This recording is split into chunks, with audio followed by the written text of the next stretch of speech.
Monica! I don't want to see you back here until you're ready to wake up and start doing things properly! Right now, you're a disgrace to my kitchen and to the Hotel de Boer name!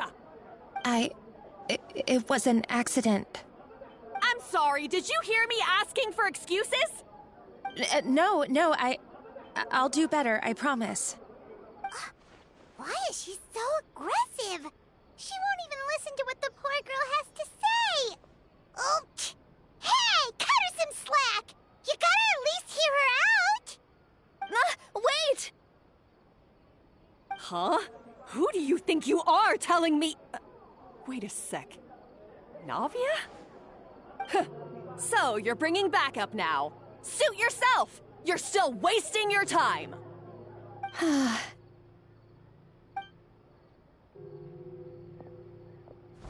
Savannah, is this how you always treat your staff? My staff is right. I'm the one in charge here now. And last time I checked, the Hotel de Boer doesn't take orders from the Spina di Rosula. Of course. How you run your kitchen is none of our business.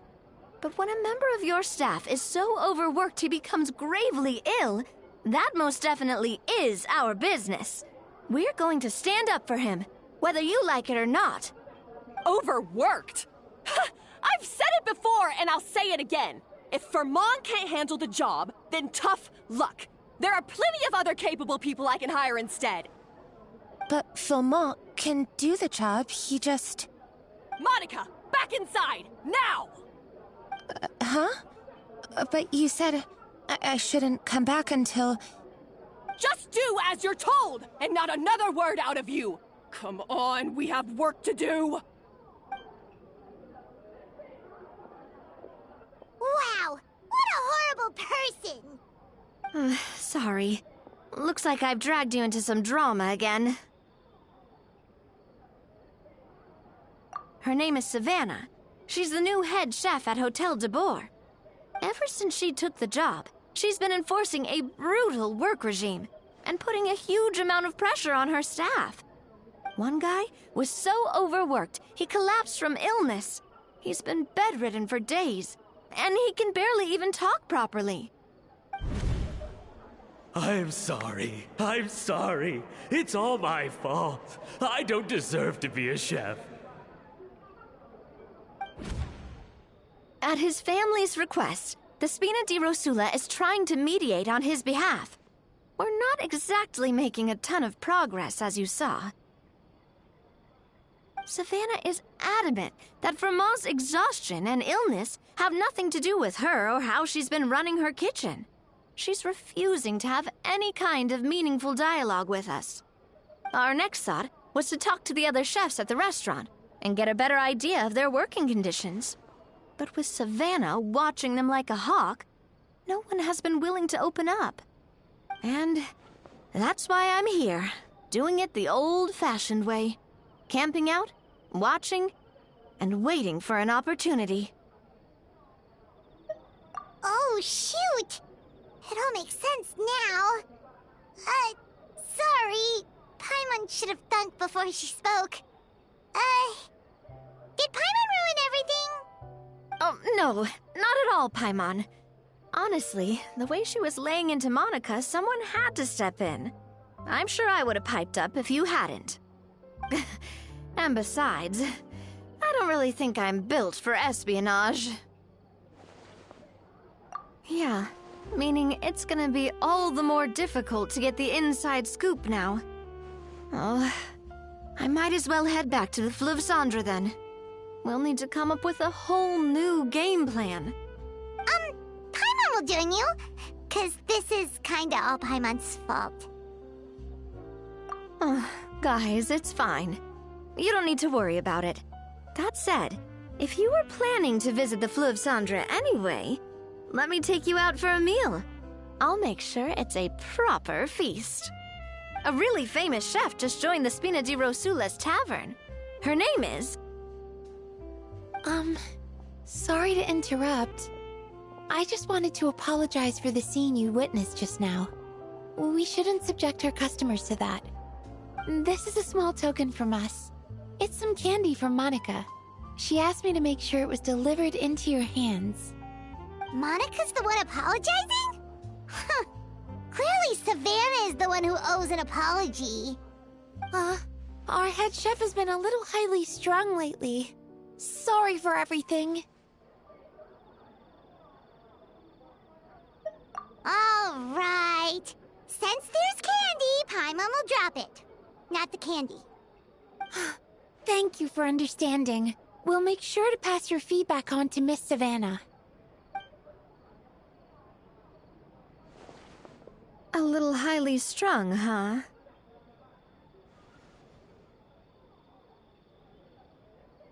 Paimon doesn't get it. How did someone like her even become head chef? Well, according to Fermat's family, she hasn't always been like this. But that's a story for another time. Let's try this candy.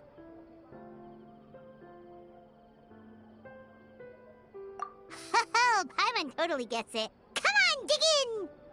Huh? Hold on, there's something written on the wrapper. Find Escoffier?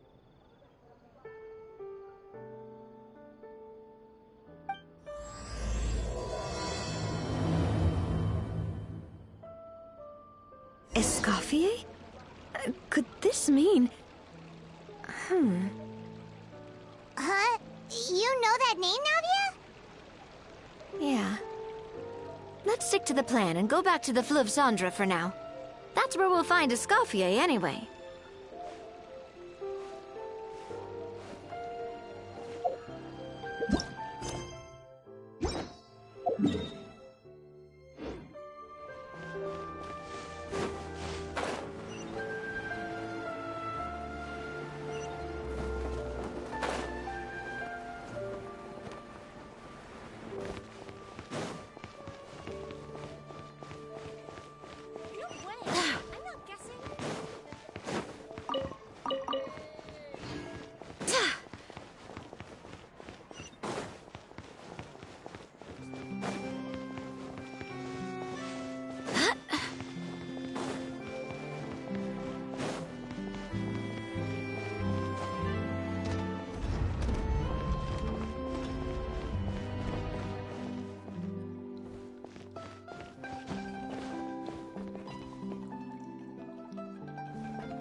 So, who is this Escoffier, anyway? Well, for starters, she used to be the head chef at the Hotel de Bourg, before Savannah. She recreated the legendary Gâteau de Bourg and restored the restaurant back to its former glory. Safe to say, she's the most renowned head chef in the Hotel de Bourg's history. After the culinary genius Modeste himself. Gâteau de Bourg? That's the super exclusive cake that they only sell a few slices a day, right? Wow. Why the heck would she let Savannah take her place? Well, apparently, the Hotel de Bourg was reported for a safety incident. Someone claims that the kitchen was adding an illegal substance to their menu. But none of the chefs had any idea how it could have gotten into the food. In the end, Escoffier decided that as head chef, she should take responsibility. And she was sent to the Fortress of Meripede. The Fortress of Meripede?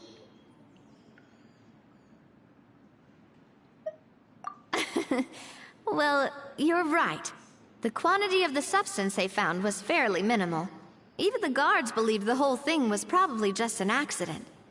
Escoffier didn't have to stay in the fortress for long, but still, by the time she returned, the role of head chef had already passed to Savannah. So that's what happened. Paimon still thinks it's really unfair. Even though Escoffier is no longer head chef at the hotel, she's still well respected by the staff. So, I'm guessing what Monica wants is for us to convince Escoffier to try and negotiate with Savannah on the staff's behalf. Oh, Paimon gets it! Monica wants Escoffier to come back and kick Savannah out. It's simple. If the new head chef is stressing everyone out, then the solution is just get the old one back. Well, about that... You thought cream of mushroom soup was ready to serve after 3.5 minutes on the stove! You'd have had more sense serving hot water with ice cubes. At least then you wouldn't have wasted all this perfectly good cream and mushroom! What do you say, Hilaire? I'm sorry, Cream. I'm sorry, Mushroom. As you can see, Escoffier is that kind of chef as well.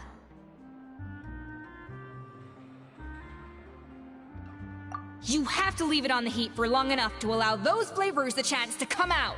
Don't be fooled by the aroma when the water first starts to boil. Got it? Yes, Chef. Then go back and do it again. The customers are still waiting. Remember where you went wrong and don't repeat the same mistake twice.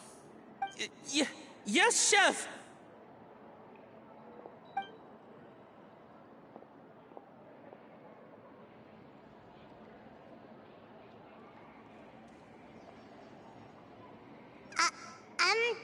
Excuse us,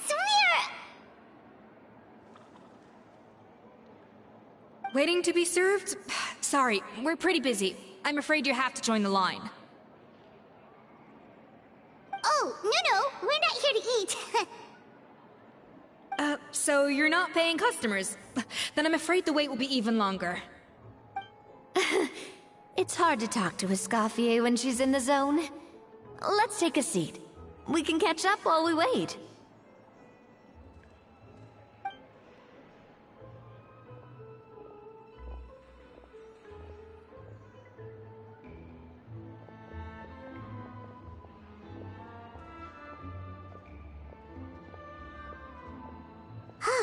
Looks like the rush hour is finally over. Is it always this busy here? These days, yes. I'd say business has tripled since Escoffier joined as temporary head chef. Well, in her words, the Hotel de Boer doesn't need her anymore. It doesn't look like she's got any plans to go back. I guess I'll be heading off then. Wait, take these home with you. We can't serve them now, and there's no sense in letting them go to waste. Oh, thank you, Chef. For what? Like I said, I just don't want them going to waste. Oh, and tell Fiamma to get well soon, so you're not running yourself ragged every single shift.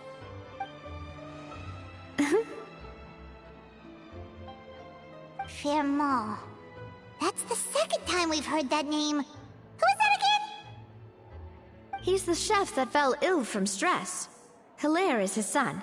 And with Mom stuck at home taking care of Dad, he decided to pick up some work to help pay the bills. Escoffier knows their situation, so she's been making some extra food every day for him to take home. Hey, I heard that, Navia! I've told you before, no one's making extra food. Hilaire is making blunders in the kitchen, and I can't serve his failed dishes, so he might as well take them home. Yeah, failed dishes that just so happen to be nutritionally complete every single time. So, you two must be the world-famous traveler and her companion, Paimon, yes? Is there something I can help you with? Oh, so you know us already. We'll skip the introduction then. We're here to talk about Savannah.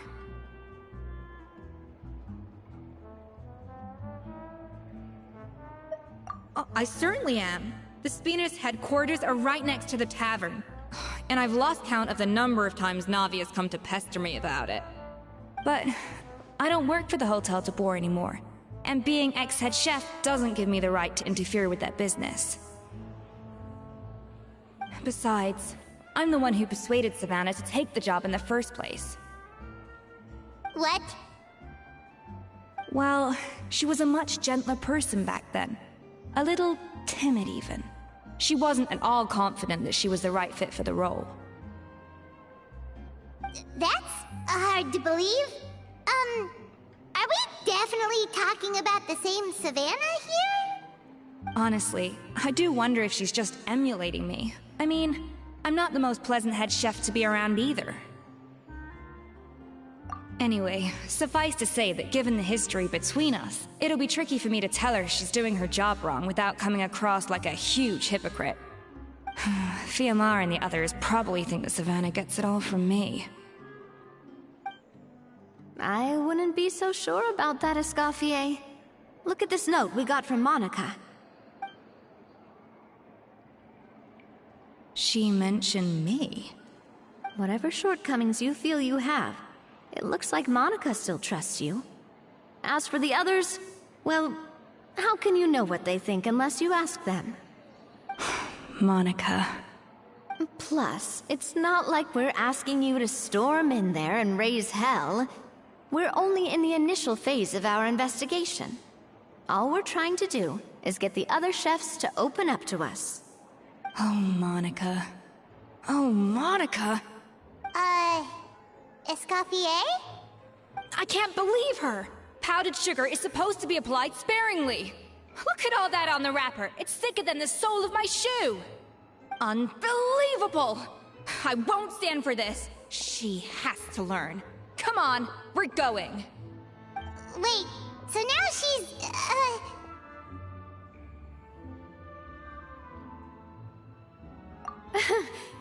Let's go catch up to her. We don't want to keep her waiting.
Things are going a little too smoothly today.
I hope the others find some.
Wait, she looks like...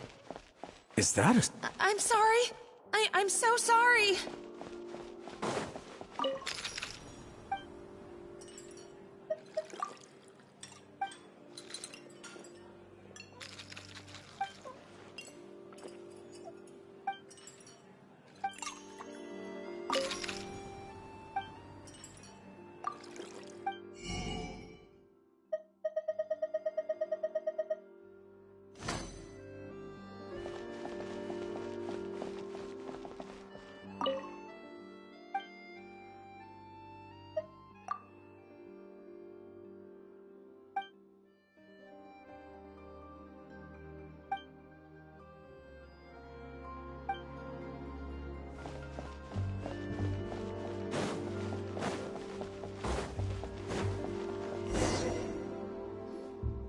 I'm sorry, I'm so sorry. I messed up your order. Oh, I wouldn't go that far. Maybe the taste is a little off, but if you hadn't brought it up, I don't think I would have noticed. But, please, you have to forgive me or Chef is gonna... Okay, I know. I'll kneel before you. What the heck? Get up, Monica! Can't you see that you're just making your customer feel more awkward? Escoffier? If you want forgiveness, then do what any self-respecting chef would do. Make the dish again. And this time, get it right. You cannot go begging your customers to feel sorry for you. Savannah said that I'm not allowed back in the kitchen until I've corrected my mistake. But if I can't go back into the kitchen, I can't do the dish over. That's some backwards logic. How can you fix your mistake without being allowed to cook? If this is what Fermat had to put up with, then no wonder he had a breakdown.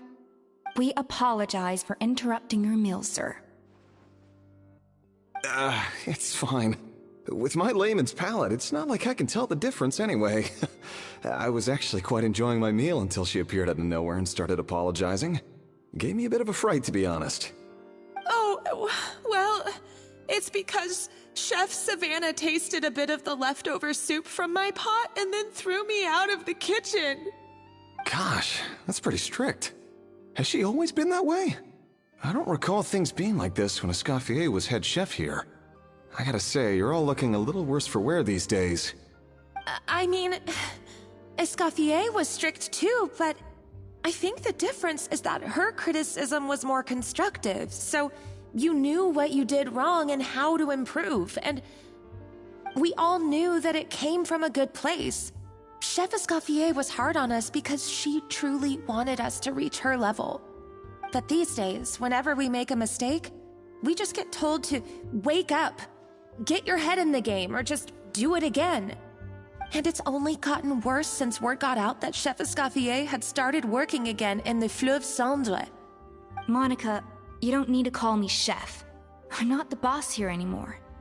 Yeah, but through no fault of your own, what happened back then, that wasn't on you, and all of us know that. That banquet was a huge event, and so many staff were involved every step of the way. With so many moving parts, there's no way of knowing how that Lumiline ended up in the food we served. Lumiline? What's that? A new drug from the Fontaine Research Institute, produced from an extract of the Lumitoile. Apparently it sharpens the senses, so they used it to treat people with impaired responses to stimuli. Oh, yeah, I've heard about that. They found out you can use it as a flavor enhancer since it stimulates the taste buds. Makes things pretty addictive. They also found that overuse can have mood-altering effects, and even lead to nerve damage. So it quickly ended up on the guards' list of controlled substances. Unfortunately, however, some food products containing the additive had already made it to the market by the time the guards banned it from the restaurant industry. Everyone knows that in all likelihood, someone probably just purchased a batch of contaminated ingredients by mistake. But you took all the blame. We all know why.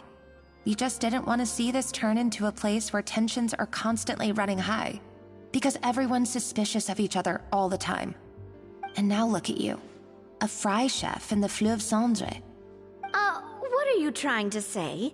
Sure, the Spina's Tavern is no Hotel de Boer, but come on, it's not that bad, is it? Oh, the Fleuve Cendre, you say? Great. That's where I'm dining from now on. Monica, I'm very happy with my current job. And there's no changing the past. We just have to let bygones be bygones. Besides, at the end of the day, I was the head chef, regardless of whose mistake it was. Ultimately, the responsibility lay with me. If only Savannah was half the boss you were. I'm sorry? Do you have a problem with my conduct as head chef? No, chef. So, you do remember who's boss? Escoffier? I thought you'd left this place for good. What are you doing back here? What happened to you, Savannah? Why are you acting like this?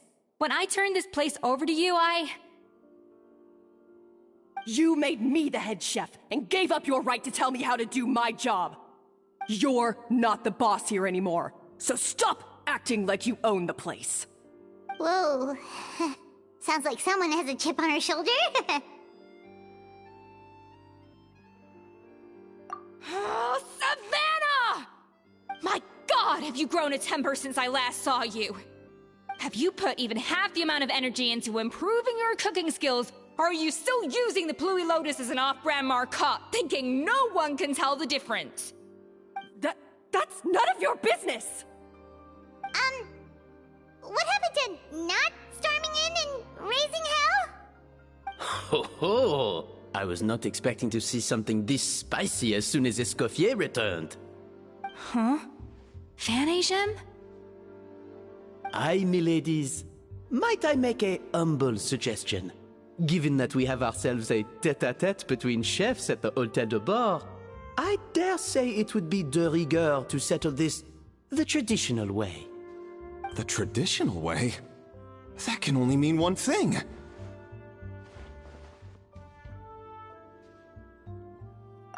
That's right. I'm talking, of course, about the tradition established by Modeste himself. The cooking contest! According to legend, the founders of Hôtel de Bord, Modeste and Savelli, used this method to resolve all of their disputes. Everything from petty arguments over next week's menu to disagreements over the strategic direction of the restaurant. The cooking contest would decide who had the final say. Huh. It sounds like they had a lot of free time on their hands. Ah, well, it might sound that way to us. But in fact, the cooking contest played an enormous role in motivating chefs to hone their skills, reaching new heights of excellence in the culinary arts. And indeed, the reintroduction of this institution in recent years has surely been instrumental in transforming the Hôtel de Bord into the top-ranking restaurant in Fontaine. Reintroduction? Someone brought it back? Who? What say you, Escoffier? Surely you of all people won't back down from this challenge. It was you who put the rule in place, after all. Sure, I reinstated it, but I'm not a chef at Hôtel de Bord anymore. Isn't this bending the rules a little? I see no issue as long as both sides agree to the terms. We could simply treat it as an exhibition of sorts. Savannah, any objections? Exhibition. Huh. No. If we're going to battle it out, let's put it all on the line. If I lose, it's up to you what happens to me. I don't want anything to happen to you. But if you lose, you hand over the Codex de Bord to me. What? The Codex de Bord? Only the legendary handbook written by the original head chef Modeste. It contains all his secret recipes, including Gâteau de Bord. It's the greatest treasure in Fontaine's culinary world, and only the present and former head chefs of the Hôtel de Bord have the right to read it. Present and former? Wait, but that already includes Savannah, though. What do you want that old thing for? You have your own copy, don't you? Don't take me for a fool. You know perfectly well what I mean.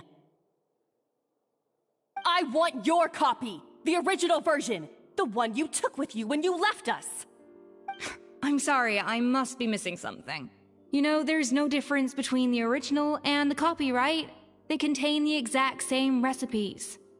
Stop trying to change the topic. What's wrong, Escoffier? Scared you're gonna lose to me? Or are you scared of me getting my hands on the original codex? Savannah, you may remember that we gave her the original as a parting gift, to thank Escoffier for her years of service. Asking for it back feels a little, Oh, I'm sure it won't be an issue, as long as both sides agree to the terms. Those were your words, weren't they? And as for the contest itself, let's make it a bake-off. Gâteau de boar, per the recipe in the codex. Well, Escoffier, you against me. Are you in or out? You sound surprisingly confident. Alright then, let's see how much you've actually grown. I hope you surprise me, Savannah. I'd hate to find out that all you've learned after this long is how to chew people's heads off. Believe me, I'll show you. Escoffier, are you sure this is a good idea? You accepted her terms a little hastily. Oh, it'll be fine. Let's head back to the Fleuve Cendres so I can get prepping.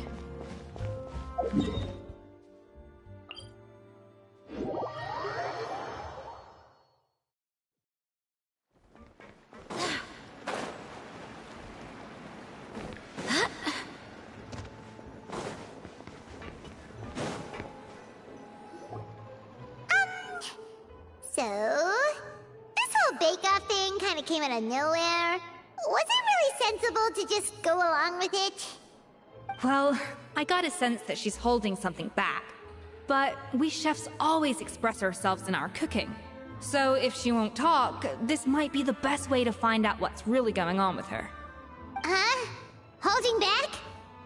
Sure didn't sound that way to Paimon. Escoffier only picked up on it because she's the same way. Always closed off, never letting you know what she really thinks. That's patently false, at least where your macarons are concerned. I've been nothing but truthful with you about the disgraceful amount of sugar you use. Okay, that's one case where you can keep your thoughts to yourself. Oh, that? Well, it's not so much a recipe book as a diary of Modeste's adventures. Back in the day, he and his good friend Savelli explored far and wide, partly adventuring, partly looking for new ingredients and developing new recipes. Their creations had an enormous influence on the course of Fontaine cuisine, turning it into a much more vibrant and diverse scene. For instance, legend has it that the original Gâteau de boar was made using a special secret ingredient that Modeste discovered on one of his adventures. So rare was the ingredient that they could never make more than 16 slices of the cake per day. But everyone who tried it claimed that it was one of the most blissful and invigorating things they had ever tasted. Modeste and Savelli went on to found the original Hôtel de Bourg, which catapulted them to stardom in Fontaine's culinary world. Especially Modeste. He was hailed as a once-in-a-generation genius, and over time, the recipes from his adventure log became known as the Codex de Bourg. Ah, Paimon's heard this kind of story before. Armed with the Codex, the Hôtel de Bourg took its rightful place as the finest restaurant in the land, serving those recipes for centuries to come. Something like that? What? No, of course not. Cooking is a constantly evolving art form. How could any restaurant survive if they only served food that was popular last century? Anyway, never mind centuries. Savelli and Modeste parted ways not even 10 years after their rise to fame. Then, Modeste passed away while he was still in his prime. And that was it. The end of the Hôtel de Bourg's heyday. It fell into decline, and for most of its history, it was just a nondescript place with a couple of cheap tables. It's only in recent decades that it started recovering. Even then, it still took numerous relocations and changes of management before we finally ended up with Vanigem and the restaurant we have today. Oh! So the Codex really isn't all that, then. Paimon figured it was like one of those mystical books they have in Liyue's martial arts novels, where the main character learns all their secret powers from. Yes, well, that's fiction, and this is reality. You can't meet the tastes of modern diners by following some ancient recipes from a dusty old book. Case in point. Even the Gâteau de Bourg they sell now is actually Escoffier's reimagination. Wait, really? Why, though? Didn't that recipe make it into the Codex? It did, but like I said, it's the dusty old book now, and the records aren't as legible as they once were. Not to mention that there's no way of finding the secret ingredient Modeste wrote about. So, reimagination is right. I consulted some historical records and took what I could from the codex. But ultimately, the Gâteau de Bourg today is my own recipe. As for why we gave it the same name and kept the tradition of only selling 16 slices a day, well, you've got Venegem's business sense to thank for that. Oh! Huh. Well, that kind of takes all the mystique out of it. Hey now, it might not be the original Gâteau de Bourg, but it's still the most delicious cake in Fontaine today. And who knows, maybe Escoffier's version is more suited to your palate. Just think, if the original truly was the perfect cake you're imagining it to be, there's no way the recipe would have been lost to history, right? Not to mention that the Hotel de Bourg never would have fallen into a slump. Anyway, before I left my role as head chef, I made a copy of all the recipes from the codex, including my own improved versions, and turned them over to Savannah. So why is she so interested in the original copy? Could it be a symbolic thing? Like, whoever holds the original Codex de Bourg is the true head chef? Well, it was clearly precious enough to give to Escoffier as a parting gift. Meanwhile, Savannah only got a copy. Maybe from her point of view, it's like management doesn't truly see her as being worthy of the role. You think so? The only thing is, it was her suggestion to gift me the original in the first place. Well, a joint decision by her and Venegem. But still. What? Huh. Guess she's had a major change of heart since she became head chef. Yeesh. Who knows? We could speculate forever. Better to just let our Gâteau do the talking. It means besting her in this bake-off, and then getting her to explain herself, even if I have to beat it out of her with a spatula.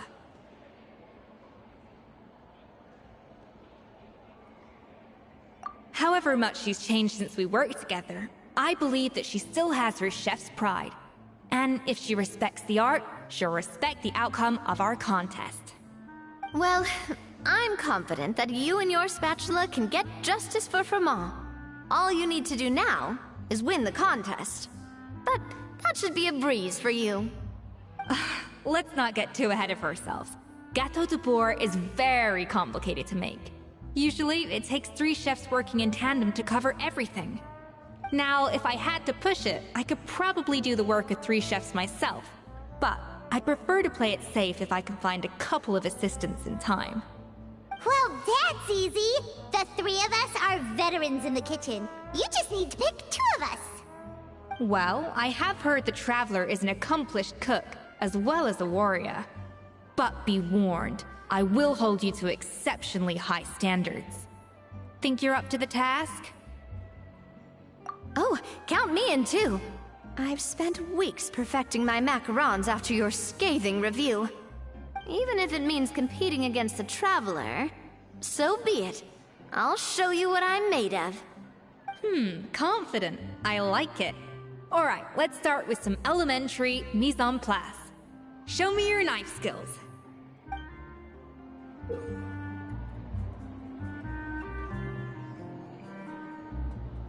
I've always called it chopping stuff up, not mise en place. But it's basically the same thing, right? Oh. Looks like you found that easier than I expected. Yeah, thankfully it was pretty straightforward in the end. You made it sound like we'd be carving statues out of fruits or something. Well, brace yourself, because the next step is anything but straightforward. I'll be using this cold press to extract flavor compounds from the ingredients. A kind of special food processor I got the Fontaine Research Institute to make for me. It uses cold temperature extraction to isolate the essence of cooking ingredients, which can then be used to flavor dishes more precisely. But this isn't exactly standard kitchen equipment, so that probably didn't make a whole lot of sense.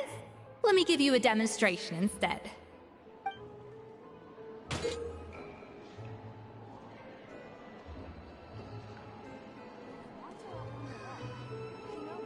custom-made equipment from the Fontaine Research Institute, huh?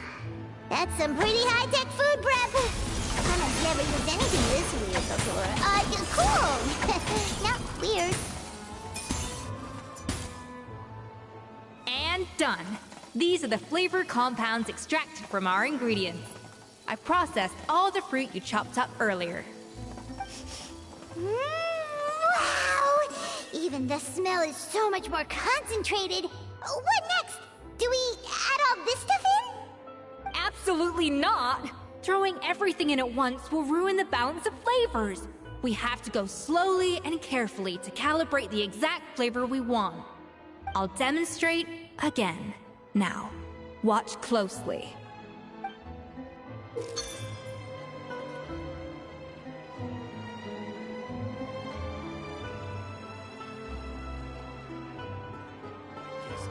Slowly and carefully.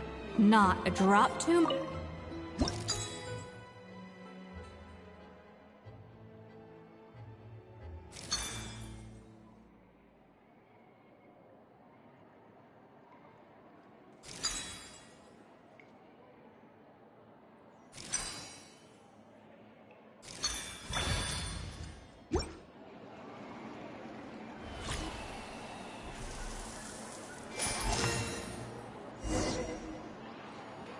And voila! Now it's your turn.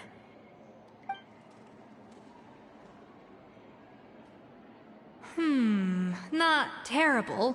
Considering this was everyone's first time blending flavor extracts, it could have been worse. But the Traveler's work was surprisingly good.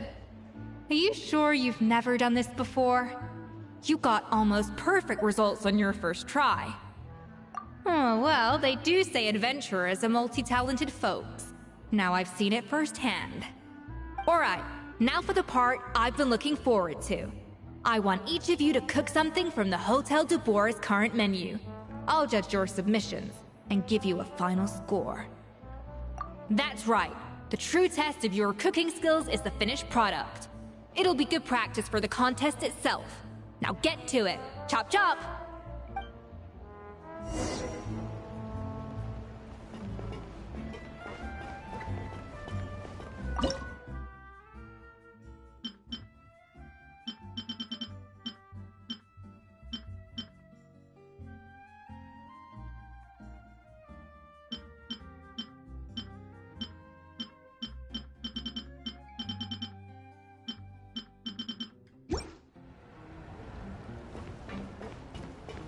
How's it going? Have you picked a dish yet?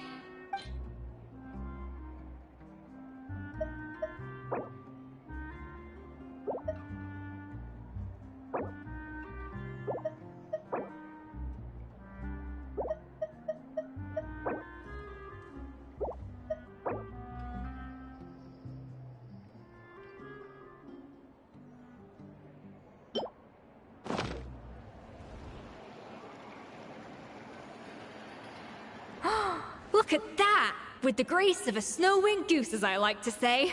Now, let the grating commence.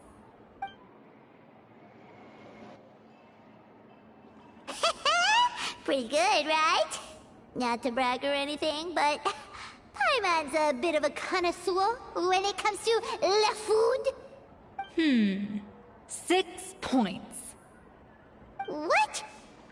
Oh, well, fair enough. Paimon doesn't cook all that often, so as long as it's a pass. That's 6 out of 100. What?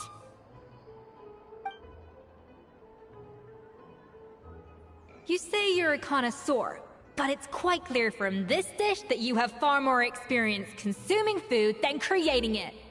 By that logic, I suppose you think listening to Lady Farina on repeat every day would make you an opera singer. Aww. Me next, me next! I'll have you know that this batch of macarons has 2 whole tablespoons less sugar than my previous ones. So you went from 12 tablespoons to 10? Well, it's nice to know you actually measured it out. Because it tastes like you just threw in whatever was left in the jar. 6 points. Aw.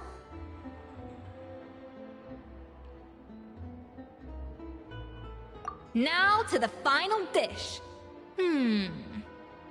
So, what do you think? This is our last hope. 8 points. Darn! That's barely higher than what we got. Not exactly. The color is spot on. Beautiful aroma.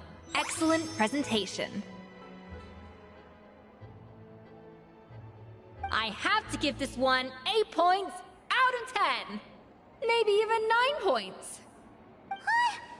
How did you pull that off?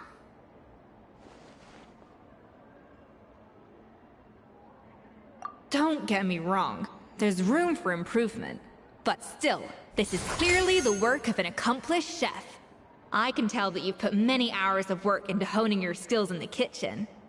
I can really taste the grace of the snow-winged goose in this dish. The traveler's journey, with all its trials, tribulations, and setbacks. Not to mention the frustrations of having a picky eater for a partner. Hey, you made that last part up! No way did you taste that! Well, it looks like I lost fair and square. I guess you'll be taking the Traveler as one of your assistants then? But if it takes 3 chefs, that still leaves 1 slot remaining. Maybe Paimon and Navia should keep practicing and see how it goes? Chef Escoffier! Oh, it's Hilaire! What brings you here? I heard the news about the cooking contest. You're doing Gâteau de Bois, right? I was just wondering if you needed any help? And you think you're up to the task, do you?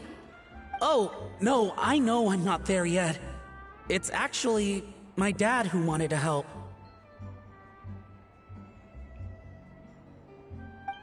Firma, last I heard, you could barely get out of bed. Chef Escoffier, Navia, Traveler, thank you all so much for everything you're doing for me and my family. I've had enough of sitting around at home while you run yourselves ragged. If you let me, I'd like to help you win this cooking contest. Yeah, I was gonna say the same thing. Don't you worry. I'll be fine. I'm feeling much better now. I'm sorry. I know I've been rather useless these past few days, but not anymore. The fact is, I'm a fine chef, despite recent events. I've proven myself in the Hotel de Bois kitchen, so if anyone's qualified to work under Chef Escoffier, it's me. I think. I mean, I hope so. Firma, have you even set foot in a kitchen since leaving Hotel de Bois? I have not, but I'm fully rested now. I know I can handle it. I'll prove it. Let me whip something up for you right now.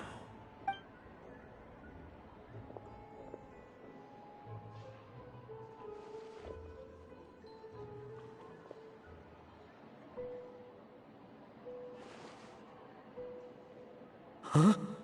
That's strange. Why are my hands shaking? What do you call this, Firma? I can't seem to grip my knife. Do it again! Again! Again! I... Hopeless. Get out of my kitchen yesterday.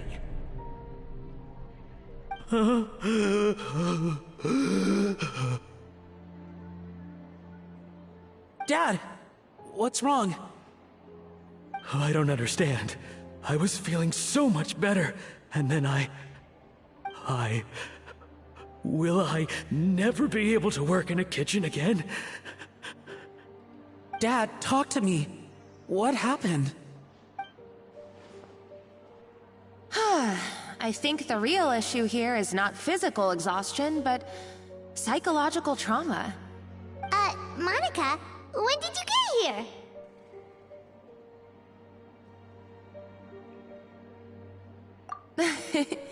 Probably because you were all concentrating so hard on your cooking. I didn't want to interrupt your flow. But anyway, Firma, I'm so sorry. If only I'd known how serious your situation was, I would have stood up for you sooner. You have nothing to apologize for, Monica. During those long nights of redoing every order, you were the only person who looked out for me. Oh, come on. All I did was make you some tea. I doubt it was much help. Savannah was so ruthless toward you. I probably should have brought you something stronger. She sounds like the worst. All right, another Savannah horror story. Let's hear it. She's been getting harsher and harsher on us ever since she heard about Escaffier's new role in the Fleuve Cendre. Seems like no matter what we make, she'll find something wrong with it. What is this? It looks like a dog's been at it!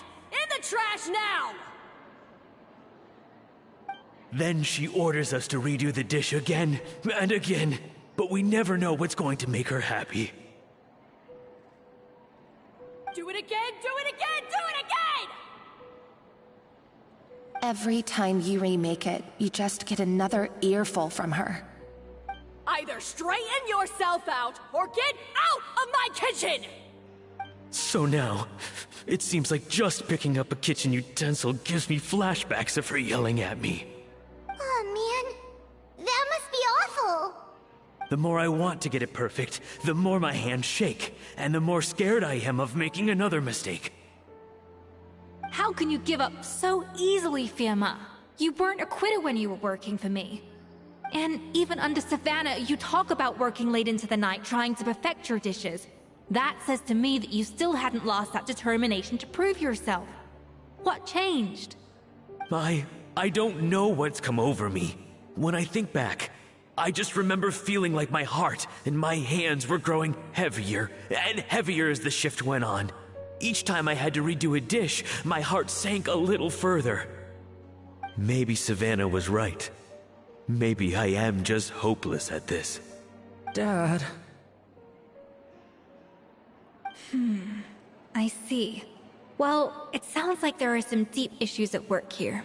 Ones that won't be resolved by merely seeking compensation. I will win this contest, and after that, I encourage you to approach Savannah and talk this out. But what if you can't find another assistant in time? Clearly, I'm in no state to help out. You think being one person short will ruin my chances? Let's not forget, I taught you and her everything you know. Even if I had to go it alone, I would present the perfect gâteau. Oh, well, Paimon and Navia will still keep practicing, just in case. And so will I. Yeah! And if worse comes to worse, we can always get the Spina di Rosula to put out an emergency call for chefs. There's gotta be someone out there, right?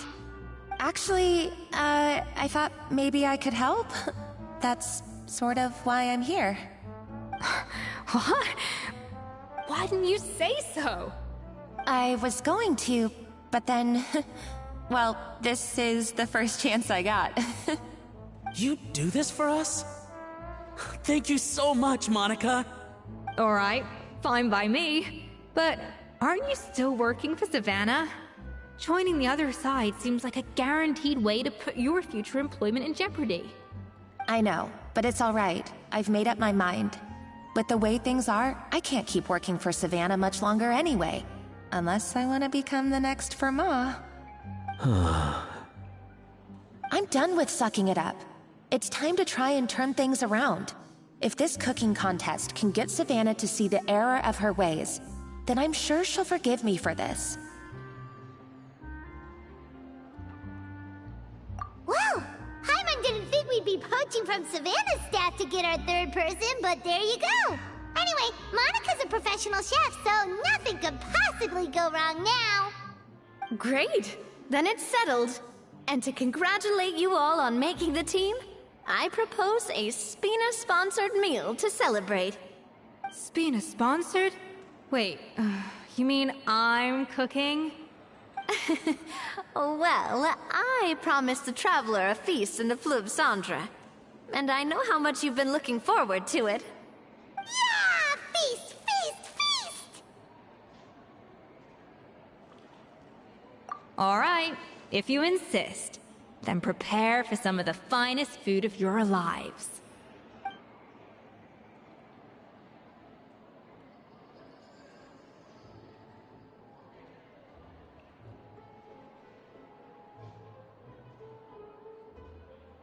That's not a bad idea, actually.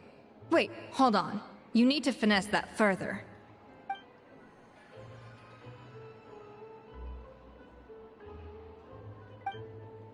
That was a dream come true. Paimon never knew Fontanian cuisine could be this good.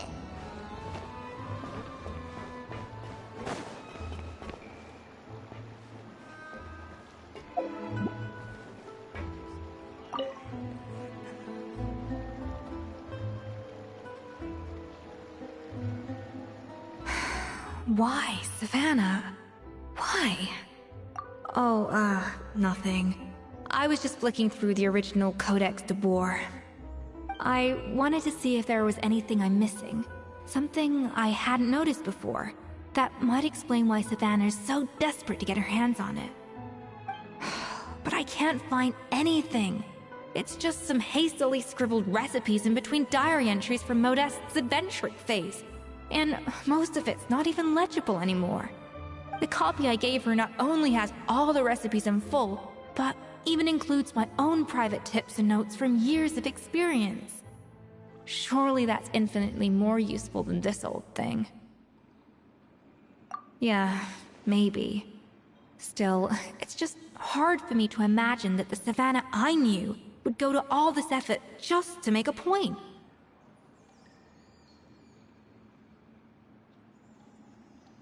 We were. At least I always thought we were. She was a little shy, but meticulous with everything and everyone she dealt with. She made a few mistakes here and there, but she was quick to correct them whenever they were pointed out. And she was always striving to improve as a chef. Those qualities are why I recommended her to replace me as head chef. I never imagined for 1 second that she'd cause Fiamma and the other staff so much grief.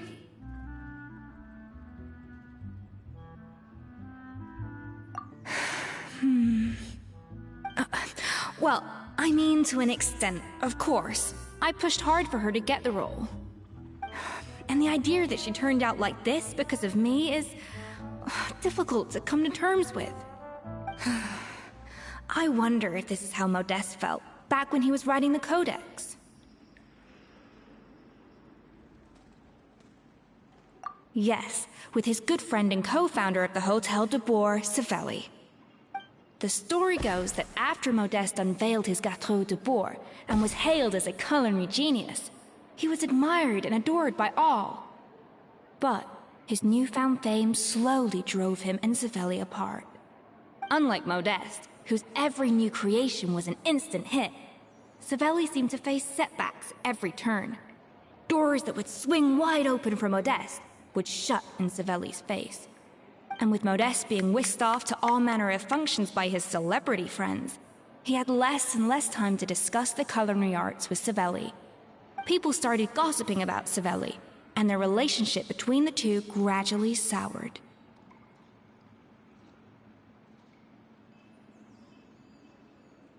Everything came to an abrupt end when Modeste, still in the prime of his life and still hailed as a genius, suddenly died from an acute illness.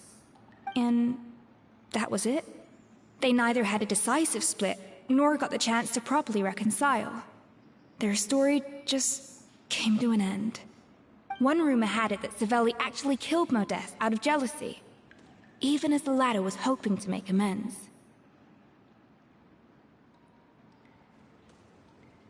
Unlikely. It's a popular theory, but there's no real basis for it. At least there are no records of Savelli ever being convicted of a crime. Still, beyond a point, there's no way of knowing what truly happened in the past.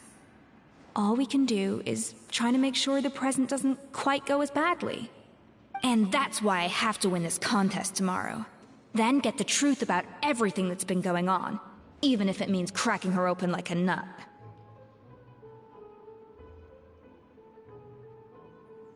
Really? Well, I like the confidence. Don't let me down tomorrow, then. You better bring your A game.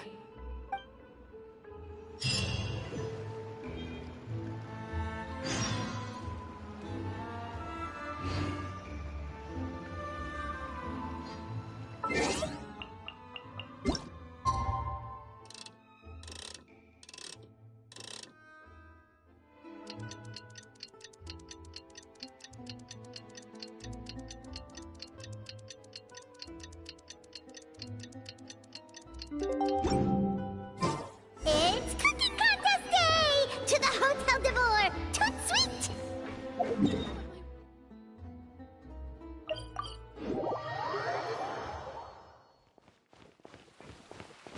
Did you hear the news? Escoffier's coming back for a cooking contest. Wait, seriously? Escoffier in a cooking contest? Now that I've got to see! I don't get it. Why would anyone in their right mind challenge her to a cooking contest?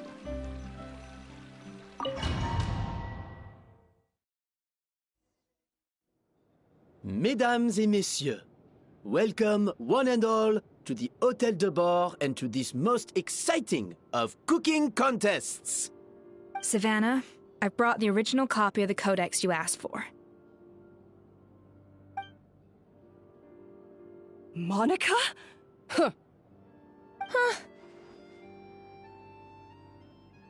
In the interests of fairness, this contest will be conducted in a double-blind format. Once the dishes are complete, they will be sent to the back of the kitchen where they'll each receive a label. The labels will be placed out of sight underneath the plates, only to be revealed after the judges have sampled them and reached a final verdict. This is to ensure that no one will know which dish is made by which contestant. As one of the judges, I promise to be fair and impartial. When my meal got interrupted yesterday, I never thought this is how they'd make it up to me. Getting a seat on the judging panel is a pretty sweet deal. Both contestants have taken their positions. Then, without further ado, let the Hôtel de Bord cooking contest commence!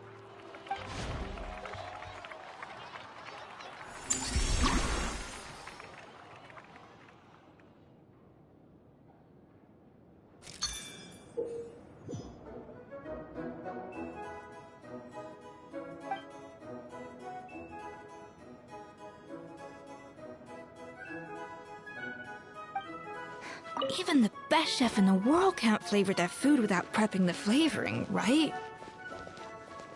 Alphonse? Gaspar?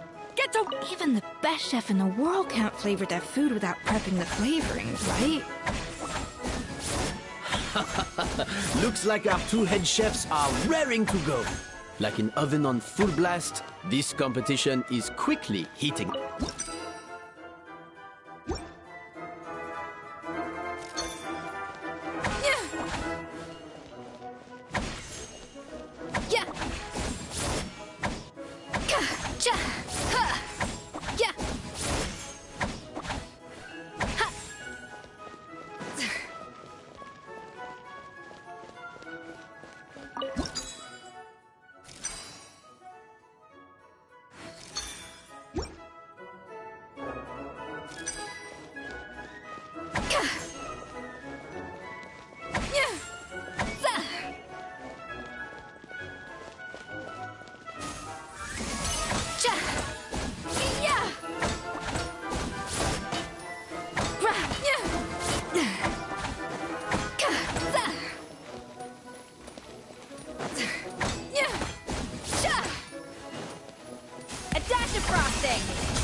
Should be enough flavoring. Now hurry up!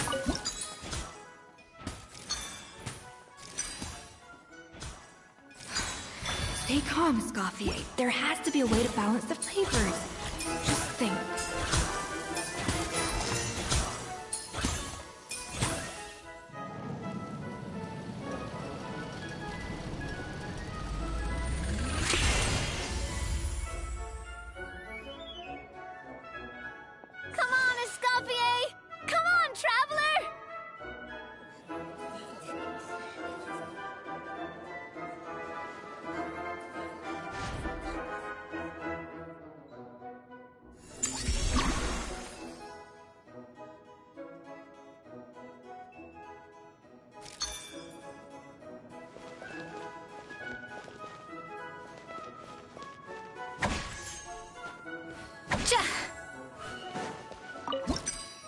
the balance of flavors is about right.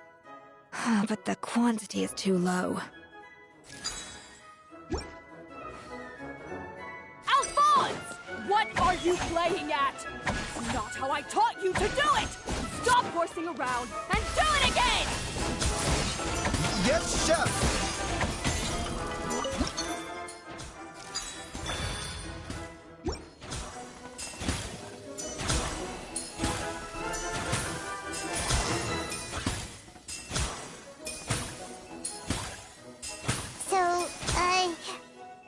What do you think?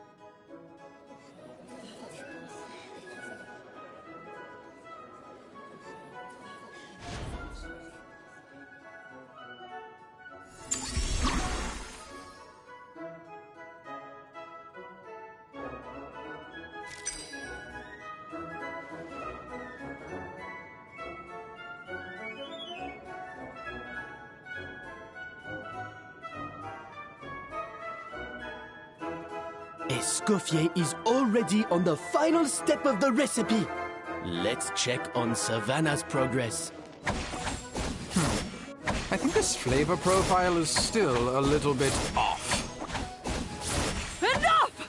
Oh, useless. Both.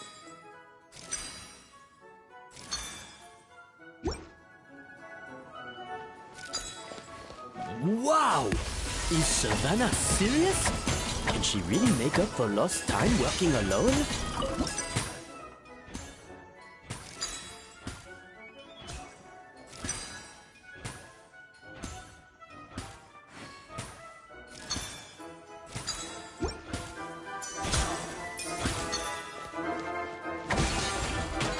Adaptive frosting!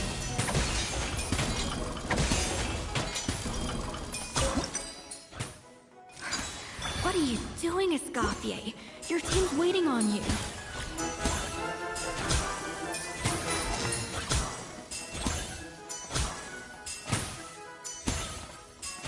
You can't match Escoffier's talent.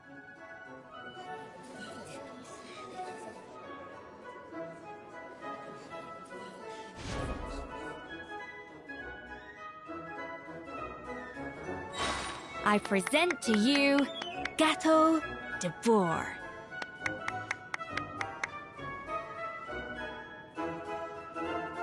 The pinnacle of excellence!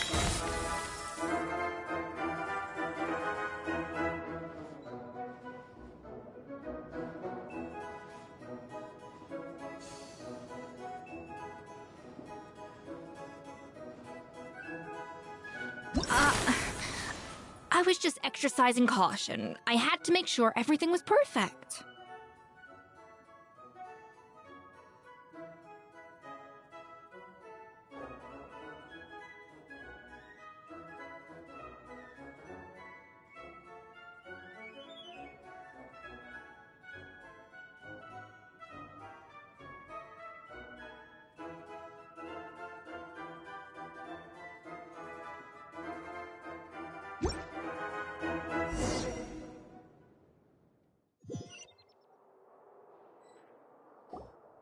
Time's up!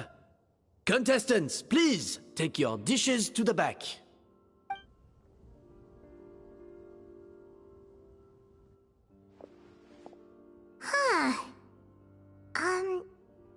That guy was right. You really can't tell whose is whose just by looking at them. We both made the same dish after all. For all her flaws, Savannah's a talented chef who earned my recommendation for good reason. She wouldn't screw up something as elementary as the cake's appearance. Whoa! This is really rather good. Wonderfully soft and fluffy. Beautifully sweet. This is a masterclass in how to make Gâteau de Bourg. I would give this one at least 9.9 out of 10! Only because there's something about the flavor of the base. It's just a little different from the recipe I'm used to. Huh? Really? I couldn't tell.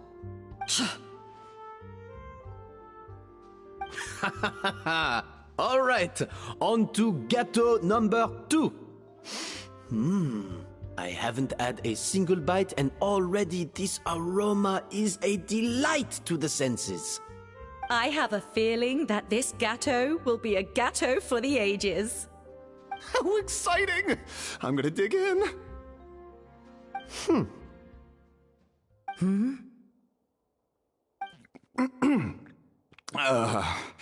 I think maybe someone got a little carried away when they were adding the sugar.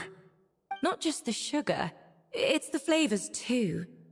This is all over the place. Who made this? It appears the decision is unanimous. This gâteau is far below the standard we would expect. And Paimon thought this might actually be close. Turns out she can't bake to save her life. Something's not right here. Savannah may not be perfect, but no way is she this sloppy. I can now declare that the creator of the first gâteau has won this cooking contest. Now, all that remains is to turn the plate over and reveal the chef's name underneath. What? It's Savannah? No, that's impossible! Hey, Savannah! You cheated, didn't you? You cheater! What did you do? Oh, you swapped the plates, didn't you? Well, someone's a sore loser. These cakes went from the oven to the judge's table without me ever laying a finger on them. And everyone here can attest to that. It was Vanejem's staff who labeled them in the kitchen. If you're looking to accuse someone, why don't you start with them? Isn't it more likely that Escoffier's lost her edge? Oh, or maybe her assistants let the team down. You take that back! Judges, we demand a rematch.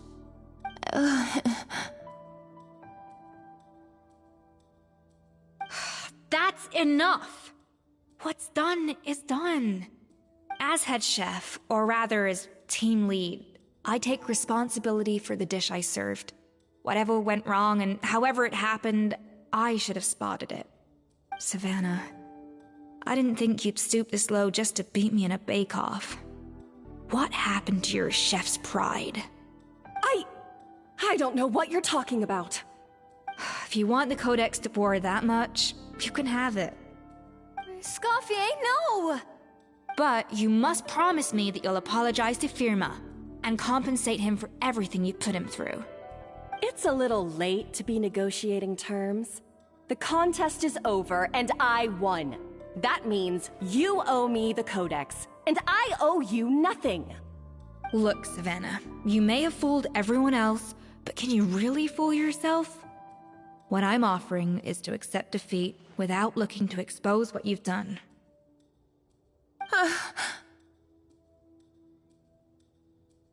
But only on the condition that you promise to stop putting so much pressure on your staff.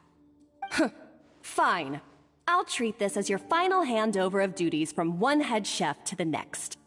So, will that be all, ex-head chef? Or is there any other unfinished business you'd like to leave in my hands?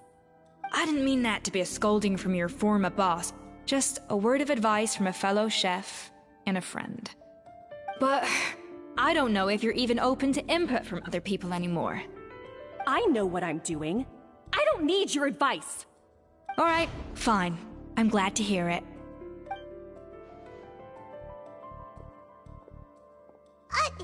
Escoffier? The Codex de Boer! Finally. Now, at long last, I will succeed. Escoffier? How could you let her get away with this? Yeah! The Codex is a souvenir of your time here! Doesn't that mean anything to you? It's alright. It was just a bake-off, not the end of the world. I'm already over it.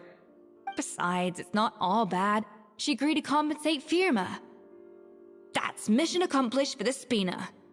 Honestly, if I'd have known that giving her the Codex would solve everything, I'd have just done that in the first place. I mean, why bother with the whole cooking contest?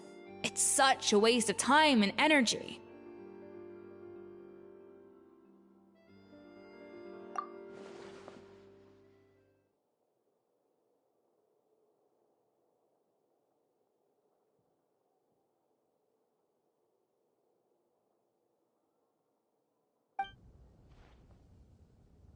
No. No! This doesn't make any sense! Huh? That's it? No secrets, no nothing? I don't believe it! This can't be happening. Oh, Chef Savannah! Savannah?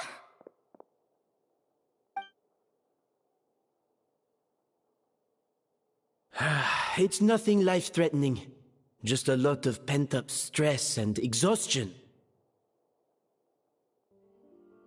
Oh, I knew it. Pent-up stress? The truth is, however hard she might be on the rest of us, the person she puts the most pressure on is herself. Yes, there are nights when she makes us redo things over and over into the wee hours. But for her, it's every night. She'll hide herself away in the kitchen, working on new techniques and recipes, and only realize how long she's been at it when we come to work the following morning. But why? Why would she do that?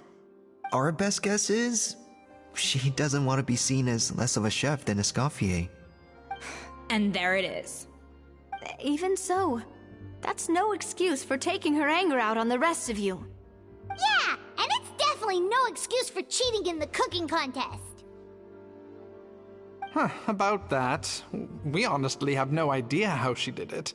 We were focused on our own work the whole time, like she asked.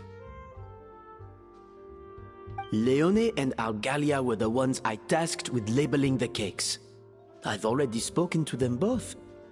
They're at a loss to explain it too. Not to worry. Come on, join me downstairs. I'll interrogate the guilty gâteau myself.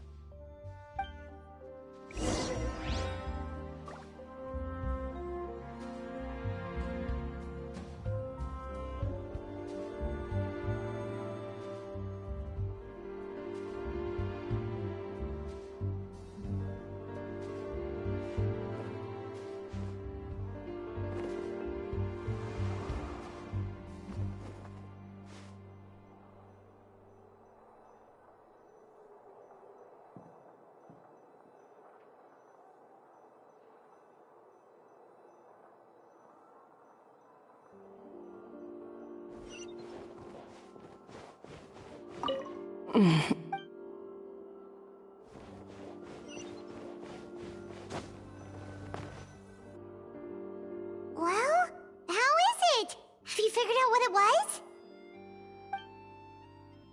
Oh, this is aggravated assault on my palate. I'd rather eat wet cement than this. Is it really that bad? I made sure the taste tested before it was served. Oh, relax. This isn't your cake. Savannah never switched the plates. The offending flavors are coming from in between the icing and the cake base, which means someone tampered with it while it was being made. Or in other words, we have a traitor in our midst.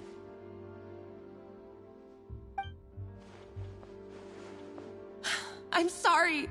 I was forced into it. It was Chef Savannah. She said if I didn't cooperate, she would... Calm down, Monica. I've already accepted defeat. And if I wanted retribution, I would have brought this up when the results were announced. Whatever's going on with you, just spill the beans. There's no need to hide it.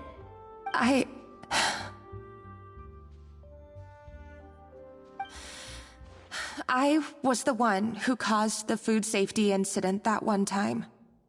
Food safety? Wait, you mean the Lumaline incident? So you procured the contaminated ingredients? I think so. Savannah and I were on procurement that day. I didn't check everything as well as I should have, and so I let contaminated ingredients make it into the kitchen. But I swear I didn't do it on purpose. I had no idea there was an issue with them, and I didn't know it would end up with Escoffier going to jail. But the last thing I expected was for Savannah to use it as leverage to blackmail me with...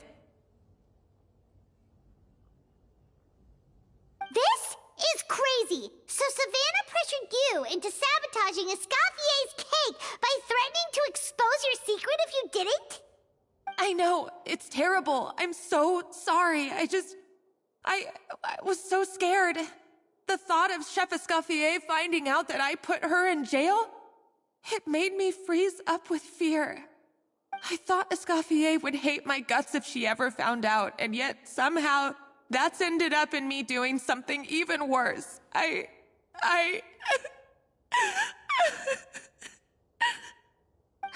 Seriously? All this fuss over a little slip-up? Huh? Firstly, it's not like I got a life sentence. I did my stint at the fortress, and now I'm out. And secondly, I had my own reasons for leaving the Hotel de Boer. This wasn't the only factor. So, you don't need to feel ashamed or frightened or anything like that. Any more than you need to add butter when you're pan-searing foie gras. You mean... you forgive me? Oh, well, I'm not saying you don't have to take responsibility for your mistakes. You should tell Vanagem to mark down your performance for the past few months. Then do some digging and find out exactly where those contaminated ingredients came from. Sure, you've made mistakes, but now's the time to fix them. Understood? Understood.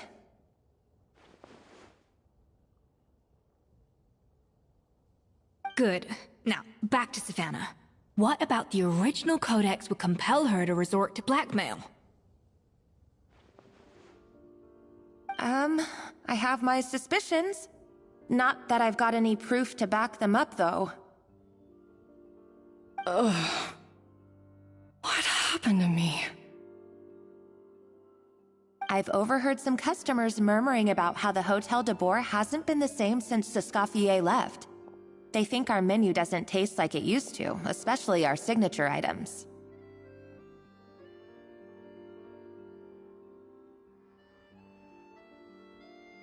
Now that you mention it, I noticed it during the contest too.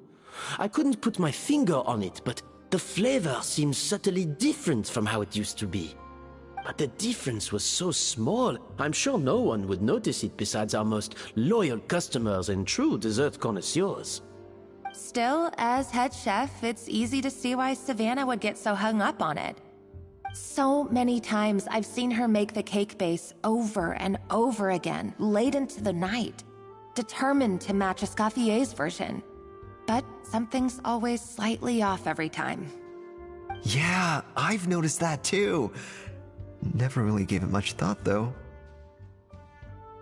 Thinking back on it now, it's clear that Savannah's been in a downward spiral ever since Escoffier left. She wants to prove that she can fill Escoffier's shoes. That's gotta be the reason. But after countless setbacks, she's getting more and more unhinged. And at some point along the way, she switched from doubting herself to doubting Escoffier. Doubting Escoffier? For what?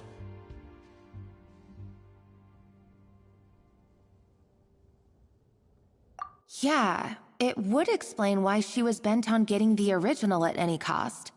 She must have thought Escoffier purposely omitted key details from her recipes when she copied them out.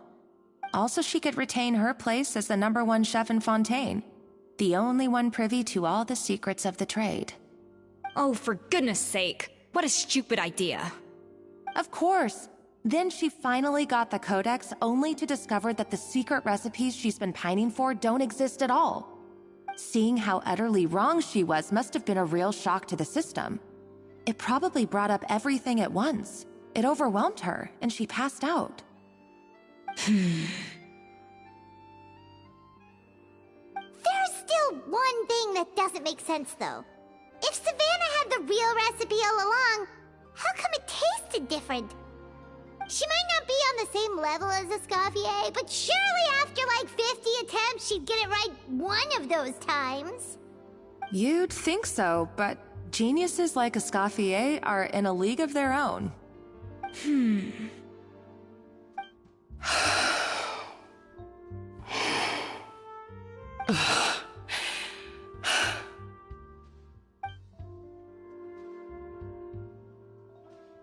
New head chef, you say? What's her name? I don't think I've heard of her before. I wonder, can the Hotel de Boer keep its edge without Escoffier at the helm?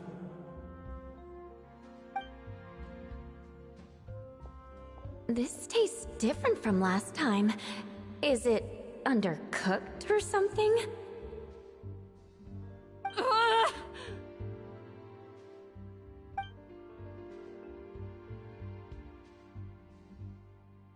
Take this. It's a copy of the Codex de Boer. From now on, you will be its keeper. Don't listen to the doubters. If I say you can do it, then you can do it. Even if you don't believe in yourself, at least believe in me. Hey, did you hear me? Once I'm gone, the restaurant is all yours.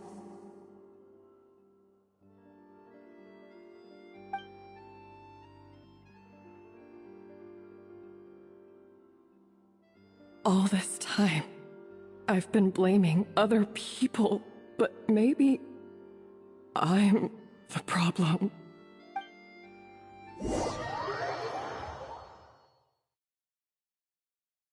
I sincerely apologize for putting everyone out. Savannah's awake now, but I don't think she's ready to speak to anyone yet. Let's give her the day to calm down. I'm sure you'll have the chance to talk everything out tomorrow. In that case, I'll go and update Verma and his family. I wonder what he'll make of all this.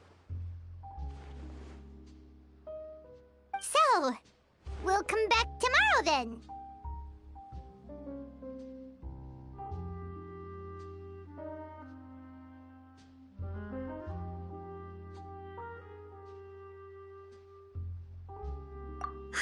That was a long day. I think I've earned myself a sweet treat when I get back home. Oh, nice! Macarons? Or are you gonna switch it up this time?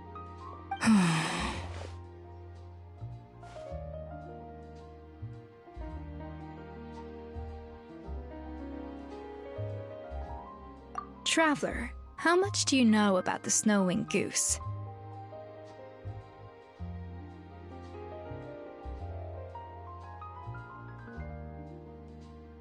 Every year, they migrate long distances in search of a suitable home. There's always one goose at the front whose job is to lead the flock. Fontaine poets often use the image of that goose to explore the ideas about leadership and genius. They usually imagine someone who's a cut above the rest, a model of perfection. But what those poets don't know is that during a migration, the lead goose is always changing. Once the lead goose shows signs of fatigue, it retreats to the back of the flock and allows another goose to take its place. So the truth is that leadership, with all the responsibilities and pressures that come with it, it's something that everyone takes turns at. But we humans completely miss that fact when we project our own ideas about social hierarchies onto them.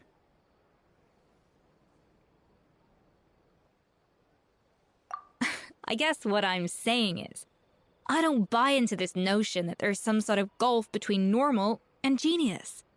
Cooking is a science, not magic. Given the same ingredients, same recipe, and same environment, I see no reason why two different people shouldn't be able to create the exact same dish. Of course, some people have a more sensitive palate than others, and some people are just born bolder or more conscientious. But these are all variables that can be accounted for with time and practice. I'd have no reason to expect so much from others if I believed that perfection can only come from the hands of a genius. The only reason I hold people to high standards is because, well, I believe they're capable of greatness.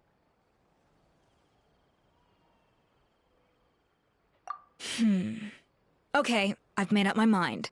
I'm gonna get to the bottom of why Savannah failed. And come tomorrow, I'll give her the scolding of her life, pointing out all the mistakes she's made along the way. Then she'll finally see the error of her ways.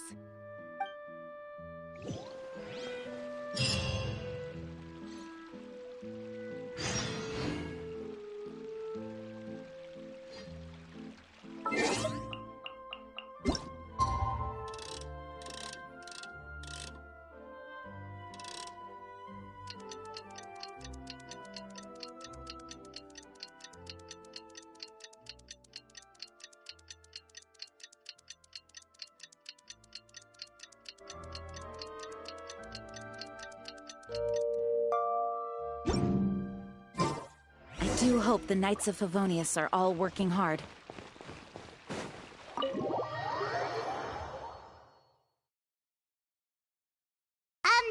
Why are we here so early? Our meeting with Van de Gem isn't for a while. Check on her? Why? What happened? Oh no. Escoffier, are you alright?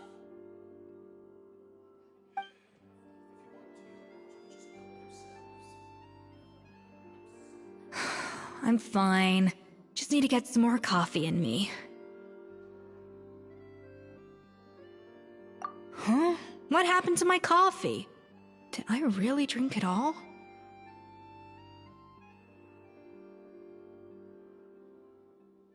Alright. Thanks. I appreciate it. Well, there's cooking facilities here. Or we could just grab a cup of coffee from Cafe Lutece. But either way, hurry!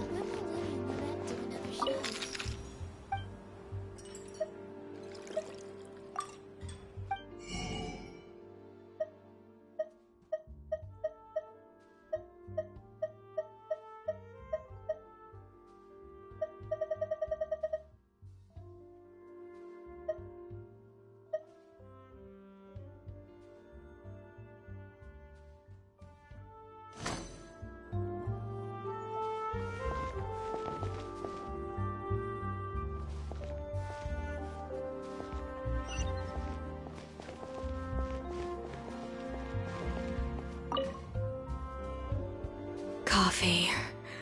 Need coffee.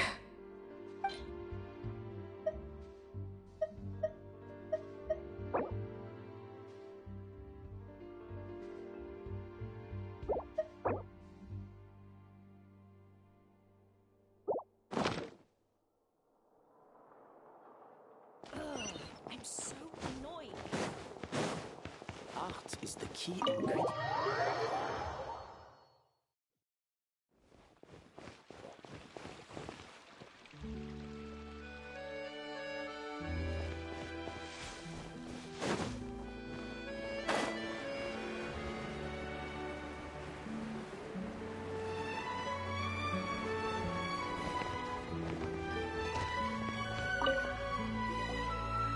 Hello! What can I get for you? Sure thing. We're here to go. Huh? Oh, I see. First cup of the season. Yeah, I get it. Young people these days do love their little surprises.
coffee.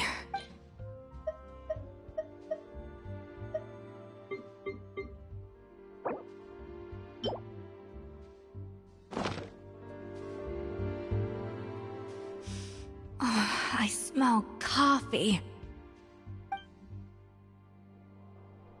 I feel much better now. Thank you so much, Traveler and Paimon.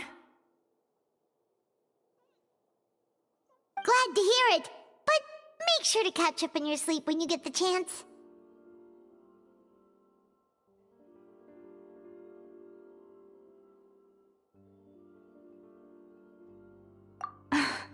I think I figured out where the problem lies. Honestly, it's ridiculous. I don't know whether to laugh or cry. Wait, what investigation? What are you guys talking about? I'll save it for when everyone else gets here. It's so stupidly small, I can't believe it's caused so much drama. Yes, except my failures were stepping stones to success. Escoffier! Have you seen Savannah? Huh? No, not since yesterday. Why? What's wrong? After seeing her home yesterday, we were all a little concerned about how she was doing. So, I dropped by her place early this morning to check on her. Only to find an empty house with the doors wide open. I left Alphonse and the others to keep watch at her home, while I checked the Hôtel de Bord. I'm worried something bad might have happened. If she's not here, then where could she be? Boss, Escoffier, bad news. Alphonse? You're supposed to be keeping watch at Savannah's house. We were, but then, just after you left, we found this stuff in her house. Oh, looks like a map with a bunch of random places circled. What does it mean? Wait a second. This feels familiar. I'm sure these places are all connected somehow. Of course! From the Codex! They're all places that Modeste explored on his adventures. Yeah, but I don't understand. The adventure logs in the Codex are too fragmented to be of any use. How come this map shows all the missing details? The Codex de Bord? Then, this place marked in red out at sea. Could that be the fabled birthplace of Gâteau de Bord? Seriously? So now she set her sights on finding the original recipe and beating Escoffier that way? Geez, Savannah. Anything to overcome a Gâteau plateau, huh? Ugh, idiot! Does she have a death wish? Those ruins are thousands of years old. Hold on, there's more. Besides the map, we also found these letters.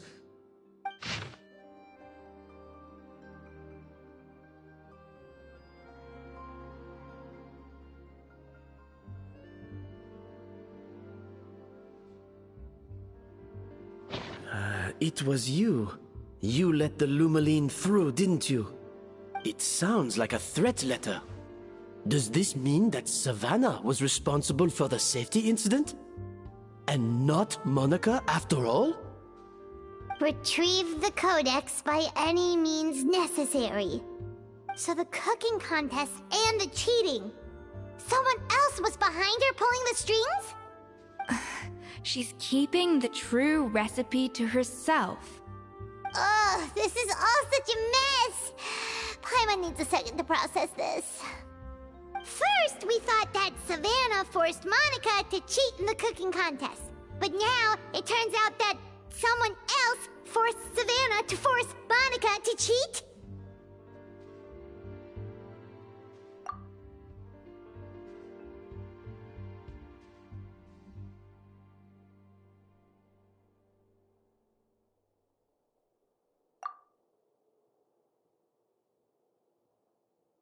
You're finally here. Of course. I should have put two and two together as soon as I read your threat letter. The food safety incident, the demand for a cooking contest, the instruction to blackmail Monica, even the suggestion that Escoffier was keeping secrets from me. It was all part of your grand plan, wasn't it, Monica?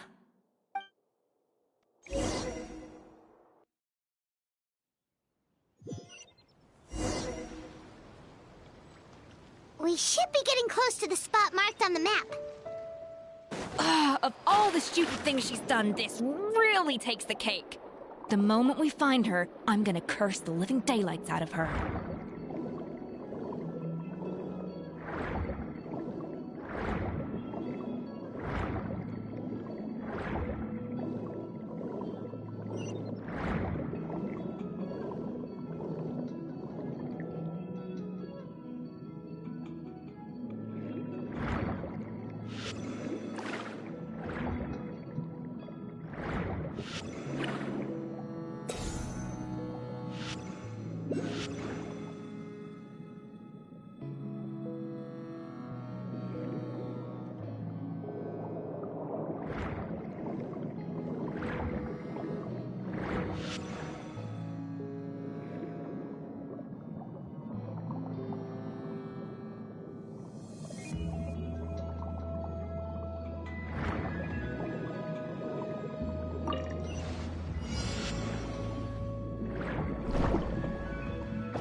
place looks like an underwater restaurant, doesn't it?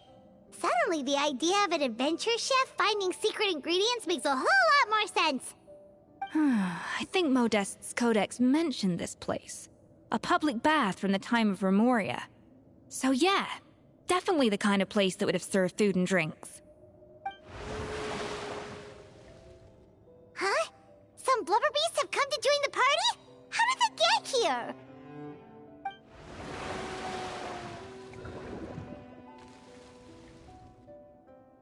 Aw, they ran off! That could be easier said than done. Something's blocking the entrance. Well, did Modeste mention it in his adventure logs by any chance? They must have gotten through somehow. Good point. Yes, that's right. It's coming back to me now. We prepared a banquet for our shy little guests, and as the food flowed away on the current, they broke into a joyous chorus, and the path opened to us. We have to feed the blubber beasts?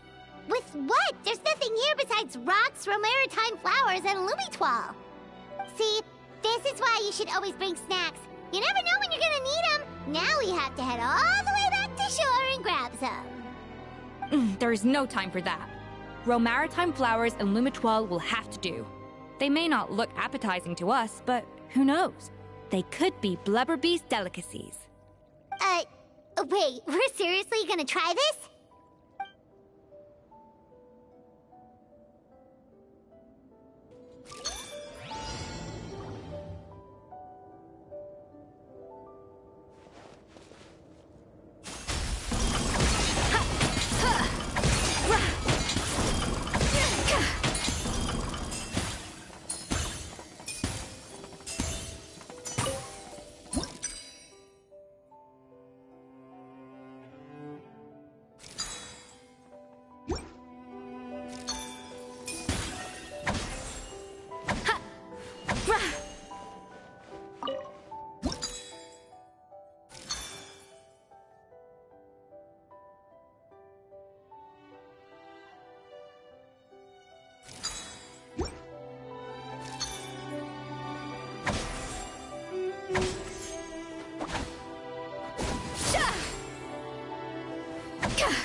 Beasts or not, are we sure this stuff is edible?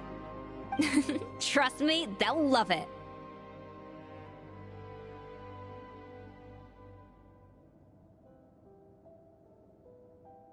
Oh, good question. If we try to put them in the pool, we'll probably just scare them off again, and who knows how long they'll be gone. Yes, we can't afford to wait for them to double back. What was it that Modeste said again? Something about the food flowing away on the current.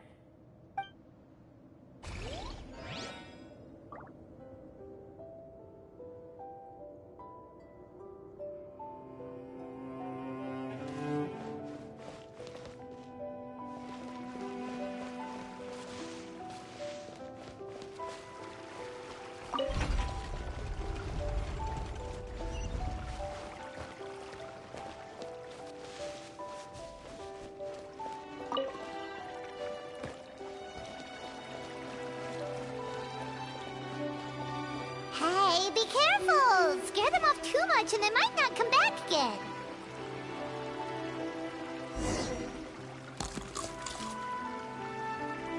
Wow, it's really singing! It must taste better than Paimon thought!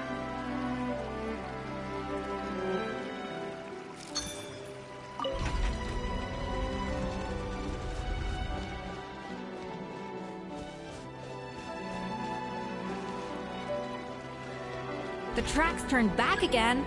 Oh, so annoying.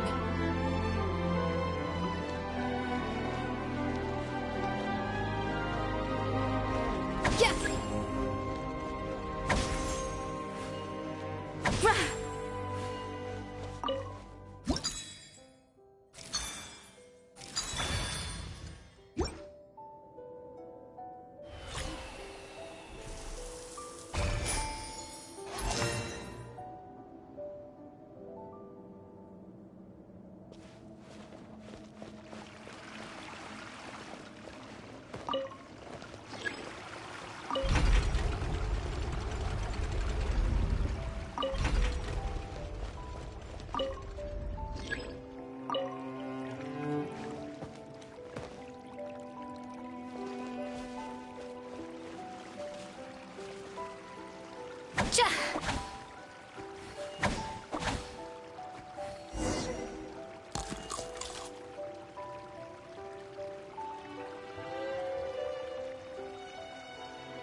Hey, it's open!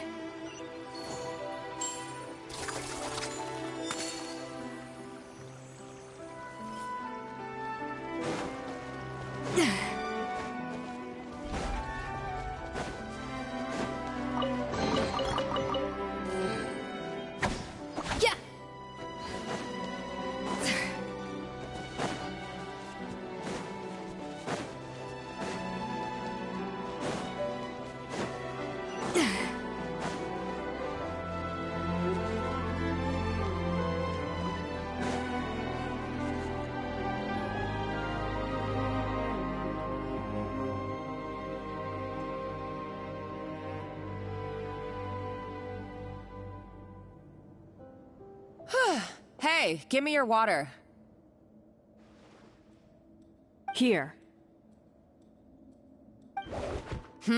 I said your water, the one you just drank out of? Sure.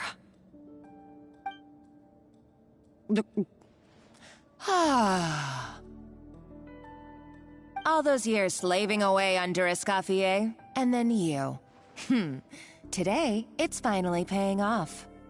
Not only have I found the ruin that Savelli kept hidden, but I also get to boss you around like my little lapdog. Hey, go scout ahead for me. If we need to do any more blast tunneling, I want to know where to lay the explosives. Did you not hear me? Get going. Why don't you do it yourself? Oh, when did you learn to fight back? You're always so compliant when I give you instructions by letter. That's because you threatened to expose me for the Lumiline incident. I swear, if I'd known what you were planning, I'd never have... Ha! Don't be so self-righteous. Admit it, you've always been jealous of Escoffier. That's why you lapped up everything I told you. You were terrified of her finding out about your part in the Lumiline incident, and you resented the way her reputation hung over you. So you jumped at the chance to convince yourself that she was the villain, that she deliberately hid her secret recipes from you just to hold you back. It was the only excuse you needed to justify getting back at her. First, idolization, then jealousy, suspicion, and self-deception. That's what this comes down to. It was the same story with Savelli and my ancestor. He offered Modeste his friendship only to murder him out of vanity.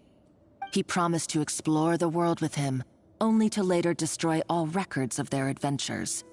It's a miracle I even found this place. You have no idea the countless hours I spent piecing it all together. So you see, you're no better than Savelli.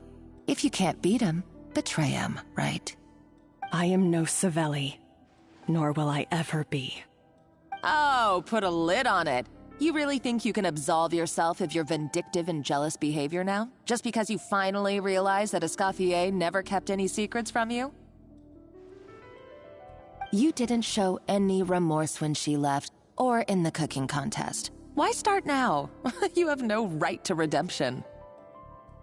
You're right. I don't deserve her forgiveness. But I am done being bullied into submission by you! Ooh, feisty. But you should watch your tone. Talking to me like that could get you in big trouble. I somehow doubt that. Since I poisoned both our water bottles. What? Ever since I learned the truth, I've been biding my time, waiting for this moment. You've played me like a fiddle for so long, and now this is payback! But you drank it too! It's what we both deserve. This is the price we must pay for betraying Escoffier. You'll die here with me, Monica! You.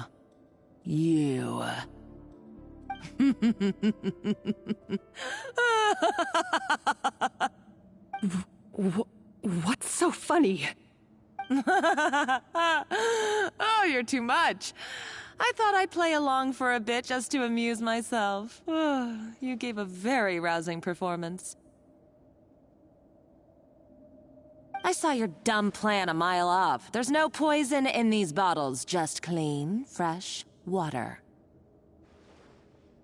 No.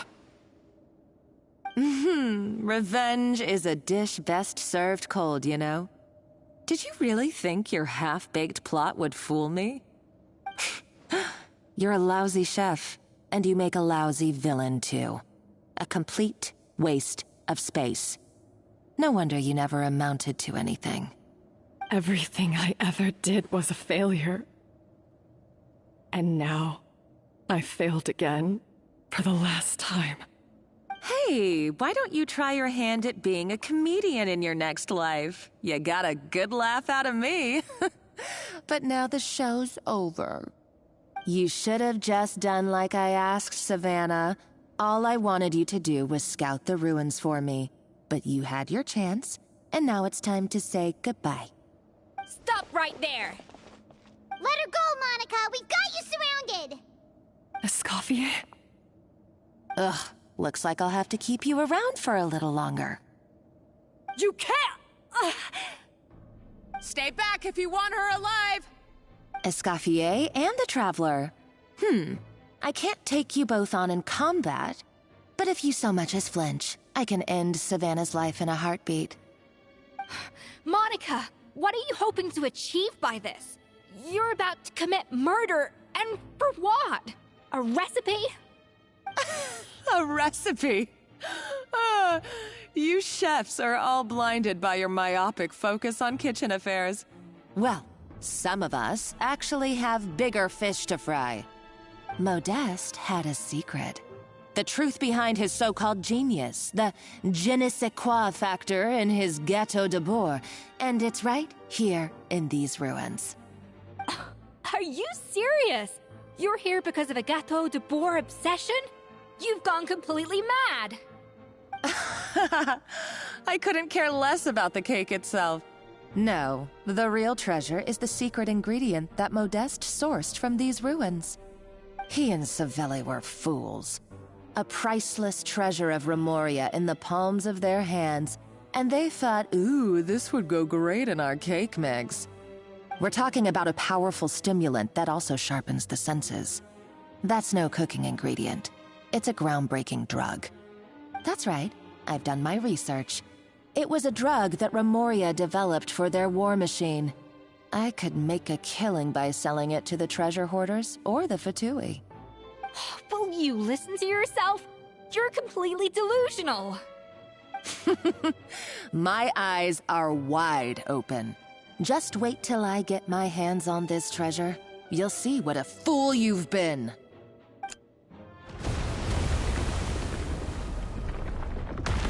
Wait, what's that sound?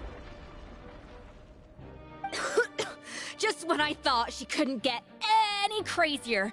She's lucky the whole place didn't collapse. Uh-oh, Savannah's gone too! Monica must have taken her. Oh, what a coward. She's only taken her hostage because she knows that she's no match for you.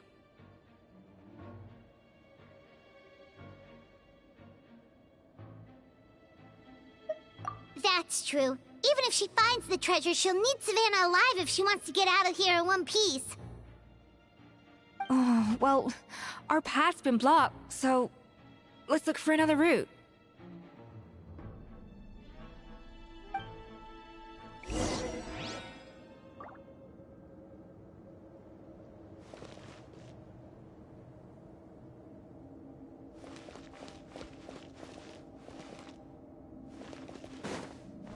The water looks pretty deep here. Maybe it leads somewhere.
They were probably awakened by the explosion just now. Alright, Knife Skills 101. Time for some rough chopping.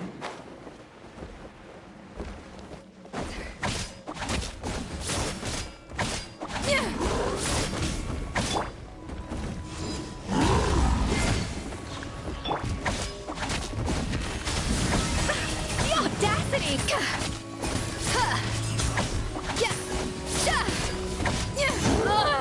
Show no Steady as stone.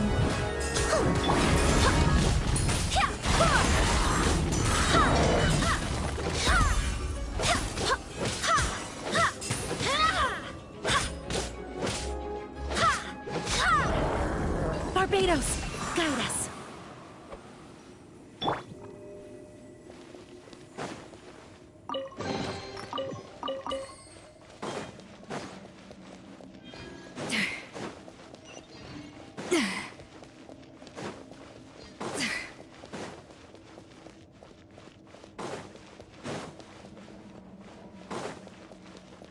Another door? Guess we need to prepare another feast for our guests.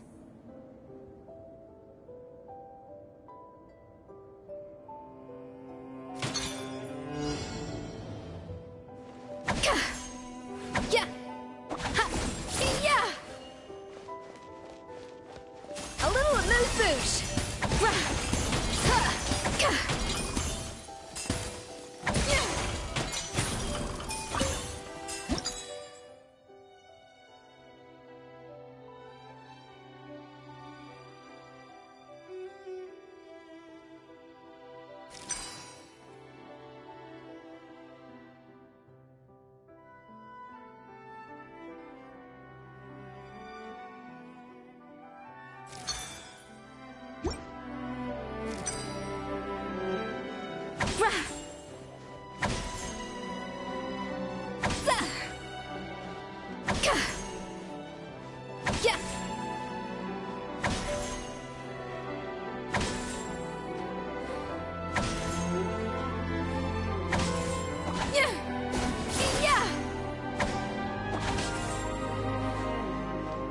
Off to the freezer!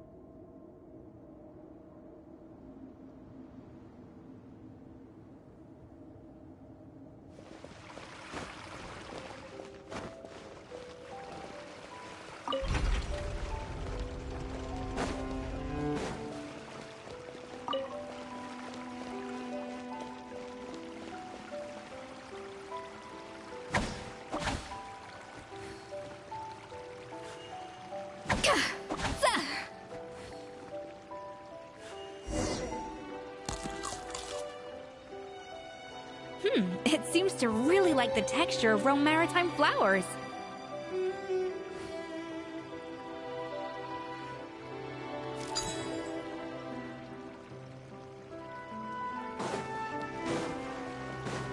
A little amuse-bouche!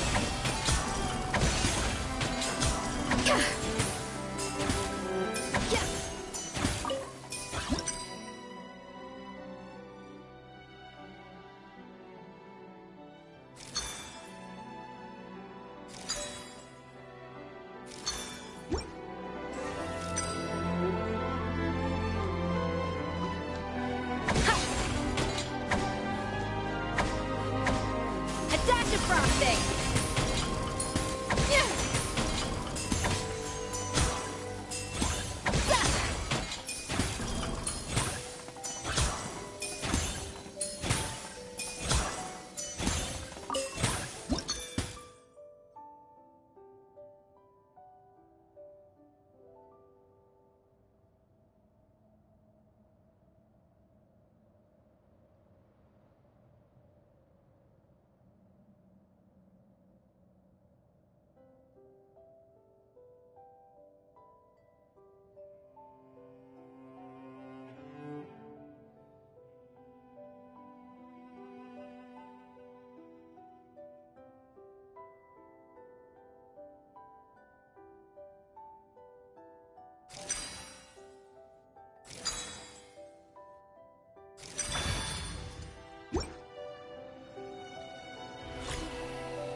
I never knew you could process Lumitwol like that. Alright, I've got to jot this down. Lumitwols and maritime flowers.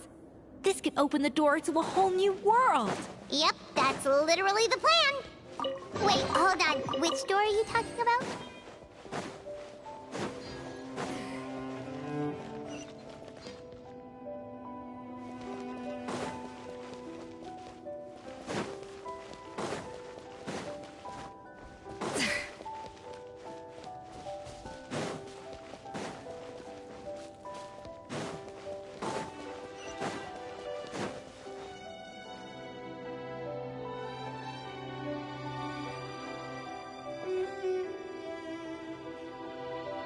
That's strange.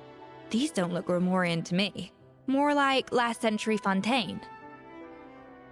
Adventurers from last century Fontaine, huh? Oh, Modeste and Savelli, do you think they camped here? By the looks of it, this was a one-person camp. They adventured together, but maybe one of them came back alone at a later date.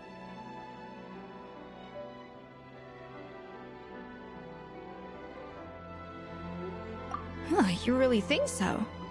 Trust our adventurers' instincts. We're pros at this stuff, just like you're a pro in the kitchen.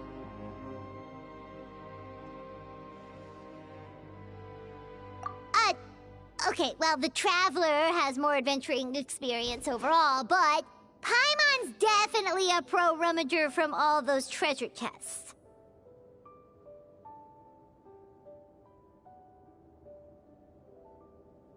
Darn it! Paimon was just about to show off her rummaging skills! Huh, no kidding. Are all adventurers so obsessed with journaling? I mean, I guess I take a lot of notes when I'm cooking as well, but I thought that was just me. Anyway, let's find out who was here. It's been years since I've last visited these ruins. It's exactly the way I remember it. This place probably hasn't changed in millennia. Sadly, up above, on dry land, everything has changed. The treasure of Remoria. That's what we used to call it. Modeste was right about its potential. It turned Gâteau de Bourg into a national sensation.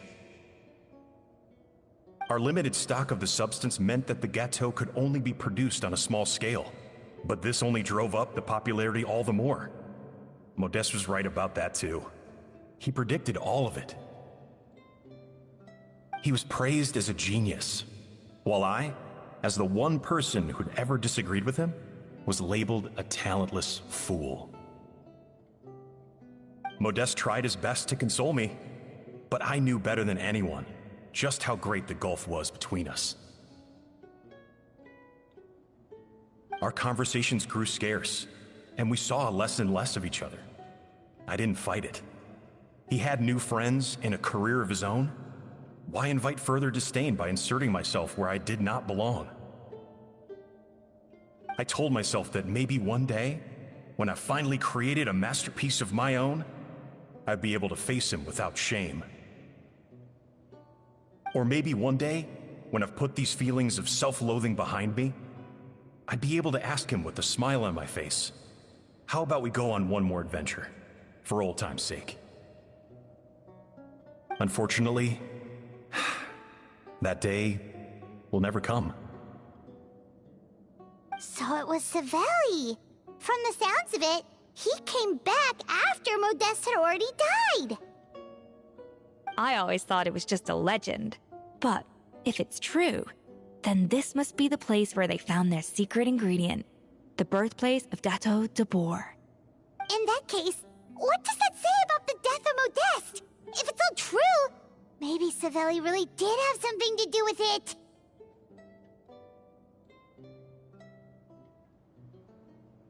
The taste of Gâteau de Bourg has changed.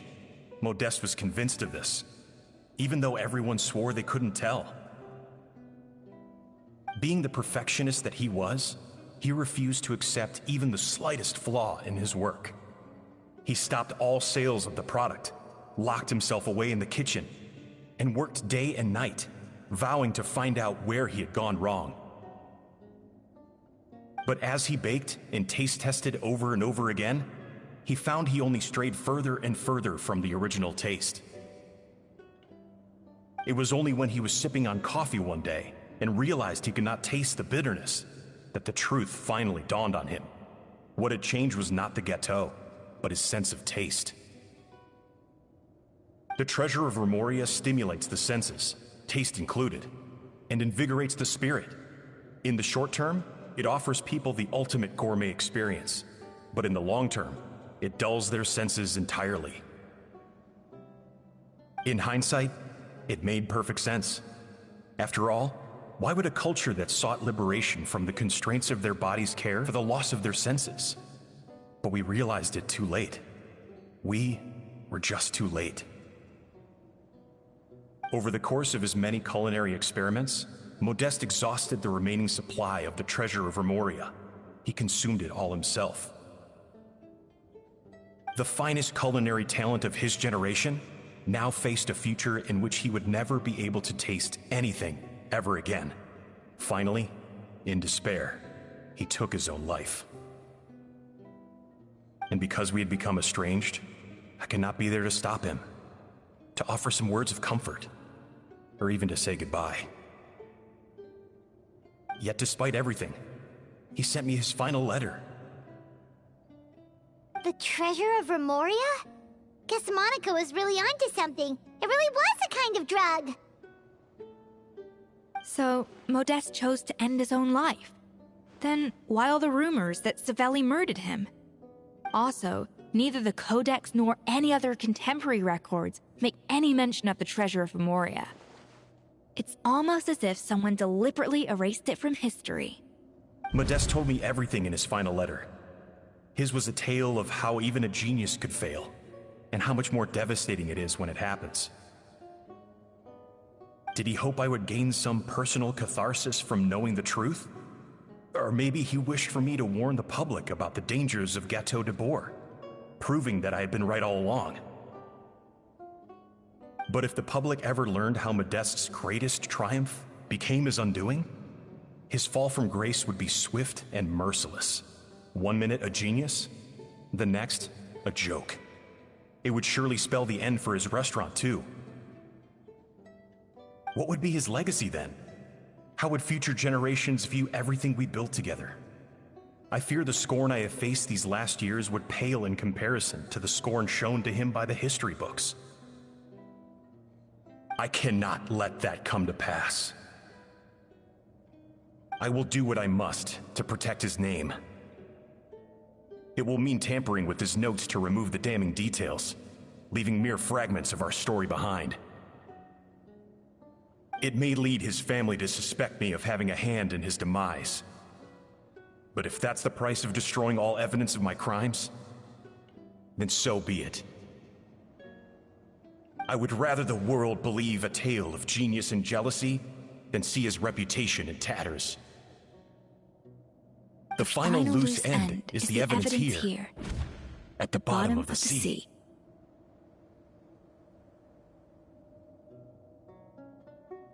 Huh? What's wrong?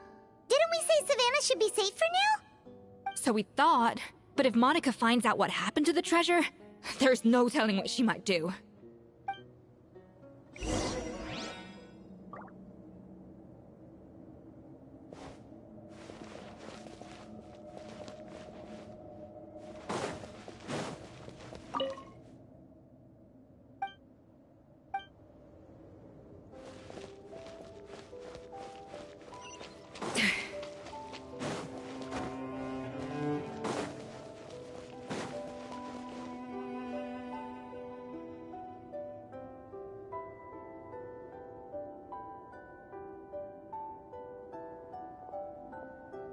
The treasure of Remoria. I have found you at last.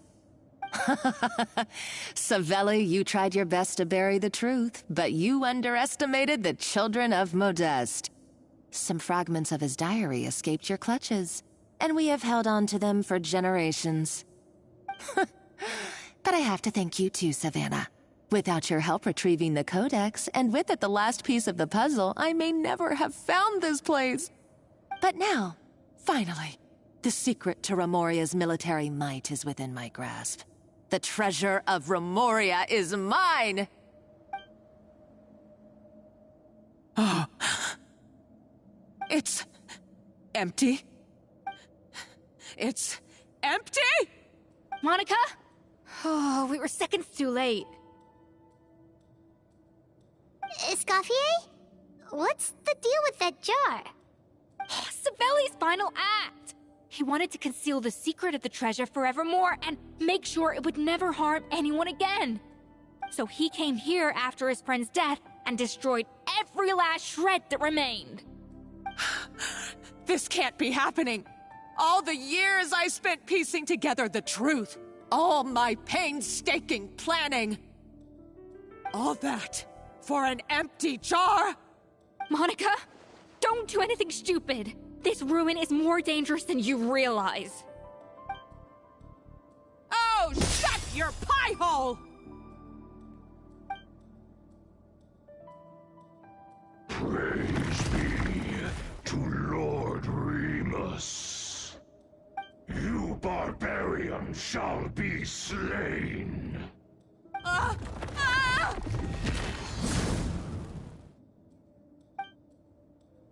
She's a nutcase!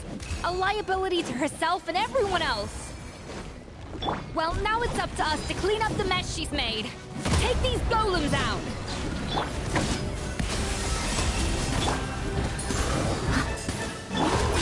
Go and play!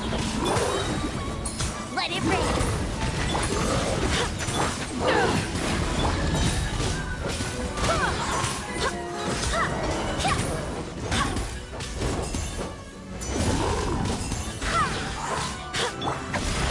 To the freezer! Yeah!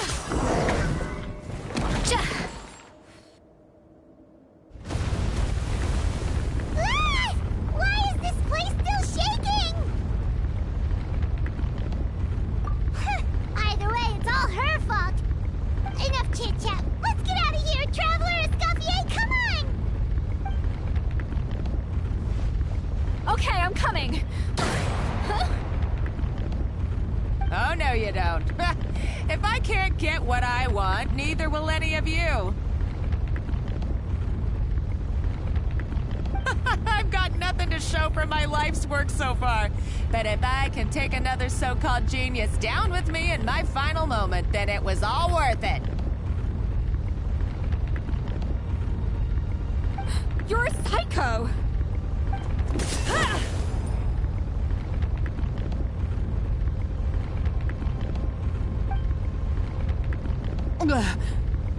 Savannah? Oh, when did you wake up?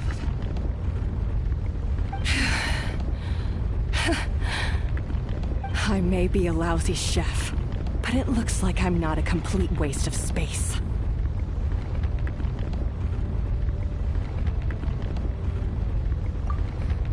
Traveler?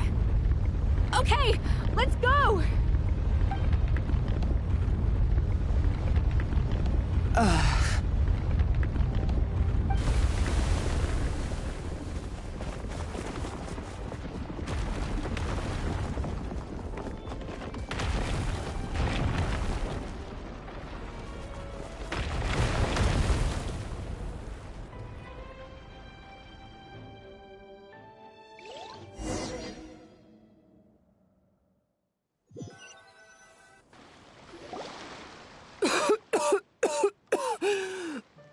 Escoffier!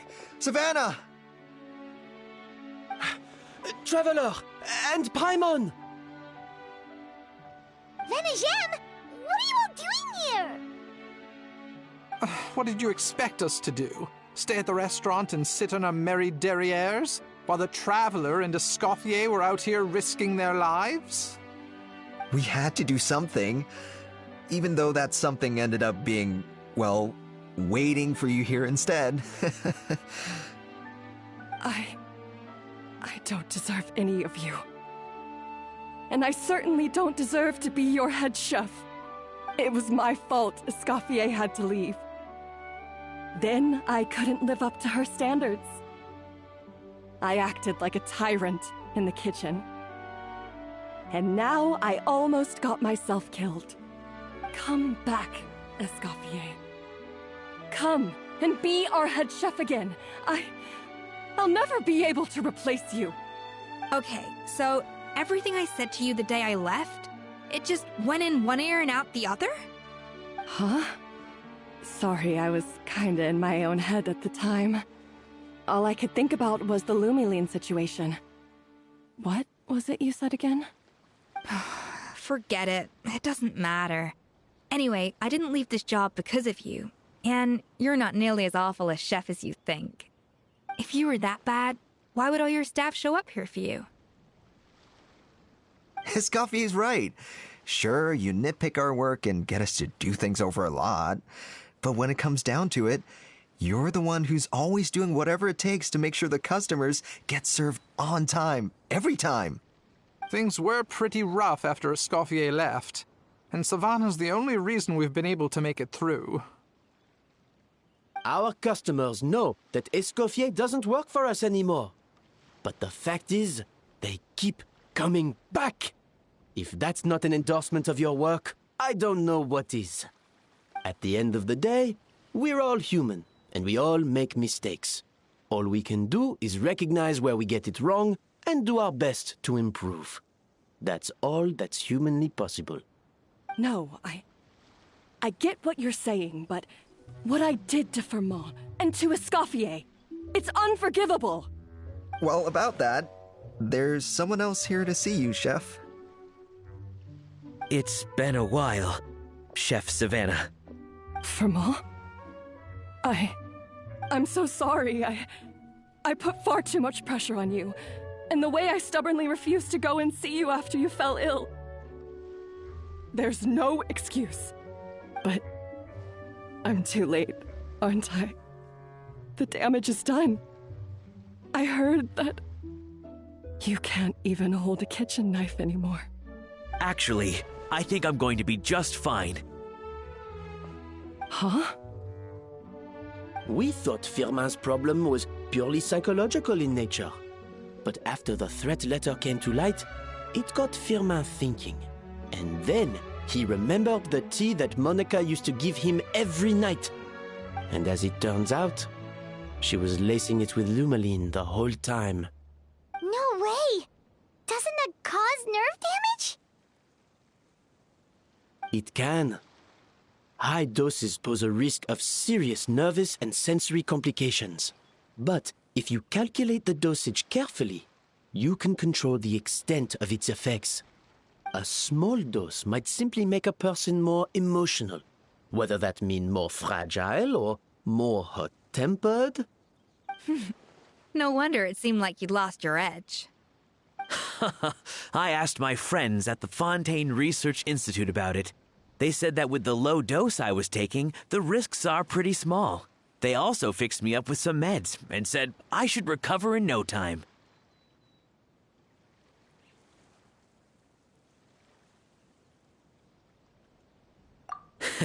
Well, that's what happens when you give someone a little bit of hope to cling on to. There's more.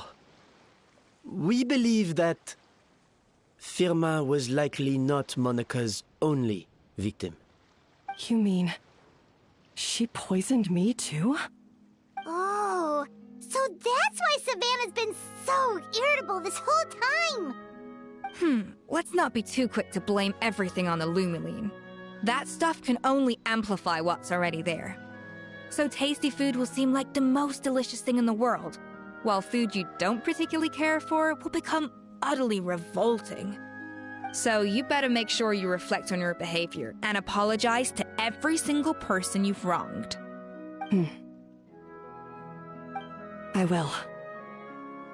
I'm sorry. There's still one question that's really bugging me. Why is it that no matter what I do, my Gâteau de Bourg never tastes the same as yours? Is it just... is it because you're a genius and I'm not? It's because the heating element in your oven is broken, you silly goose. What? Huh?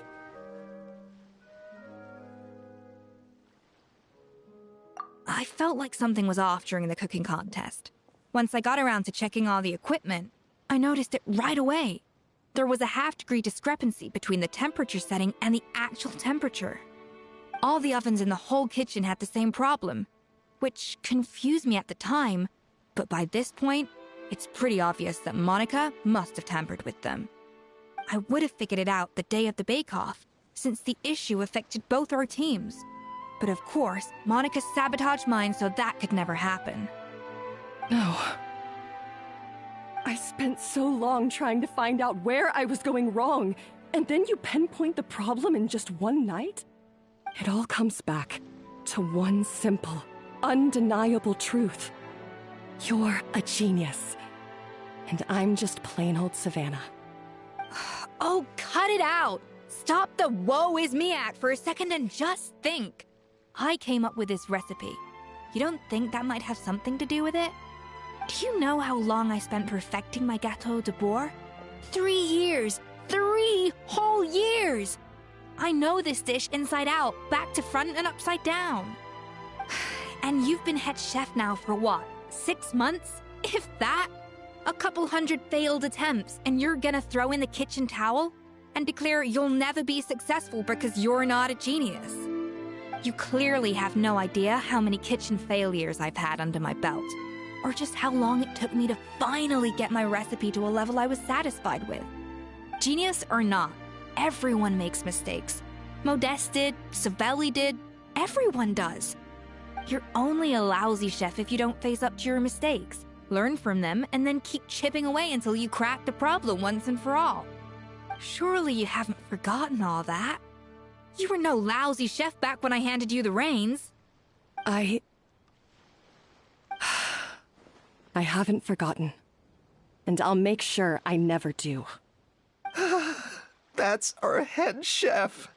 Ha ha! Sounds like we won't need another changing of the guard in the Hôtel de Bord kitchen anytime soon. Huzzah! Aw, what a perfect ending to a crazy journey. Look how happy everyone is. So you got your mojo back now? Yeah, Thanks to you, Escoffier. In fact, no. Thanks to all of you. Aw, friends again!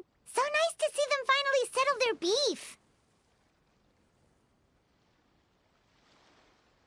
Good. So now that's out of the way. It's time for payback. You cheated in our last bake-off, and I demand a rematch right now. Huh?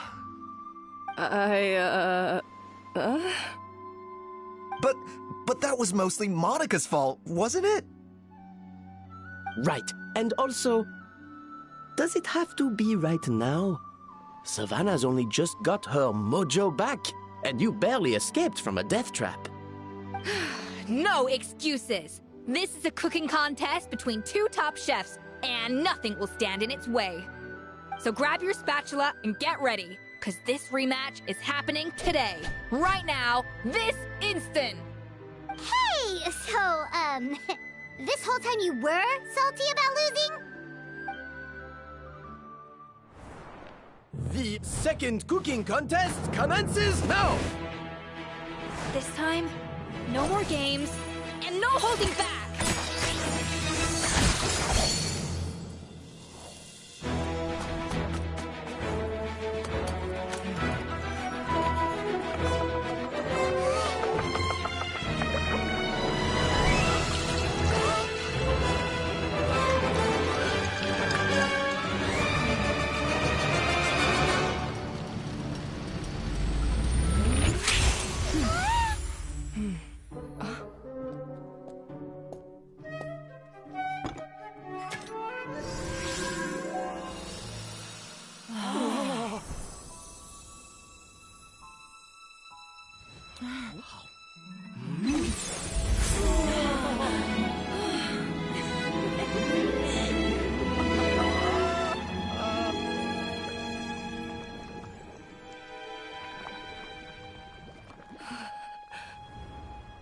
I feel like I don't have the right to be here. Hey, what are you so afraid of? You can't unbake it now. And if you don't serve it, then good or bad, you'll never find out how to improve. If you're too scared to fail, you'll never know what real success tastes like. So? Embrace your failure. Taste it. Digest it. That's the way to success. I don't know. Sounds like it's easier said than done. I'll do it.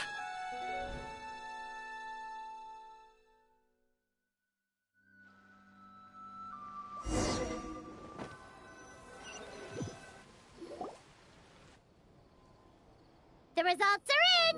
A landslide victory for Escoffier! Quite rightly, too. Piece of cake.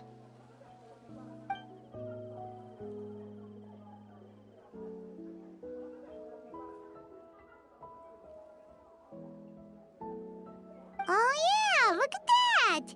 Savannah looks pretty chipper too, considering she lost.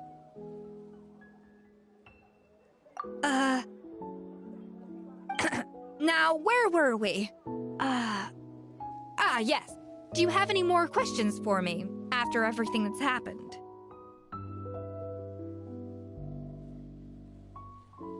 I thought Navia would have filled you in. And actually, I said all this to Savannah before I left. Although, as we saw, I don't think any of it sank in. I had two reasons for leaving. One was the food safety incident, of course, but the other was that the Hotel de Boer had reached a point where it didn't need me anymore. So I decided to step down and look for new opportunities to improve myself. Improve how?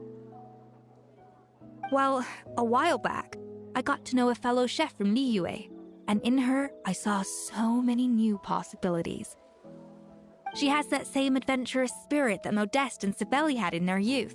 Slime mucus, lizard tails. With her, nothing's off the table. There's a whole world of new flavors out there waiting to be explored, hiding away in ingredients we overlook. Case in point, remember those romaritime flowers down in the ruins? I used them in the cooking contest just now.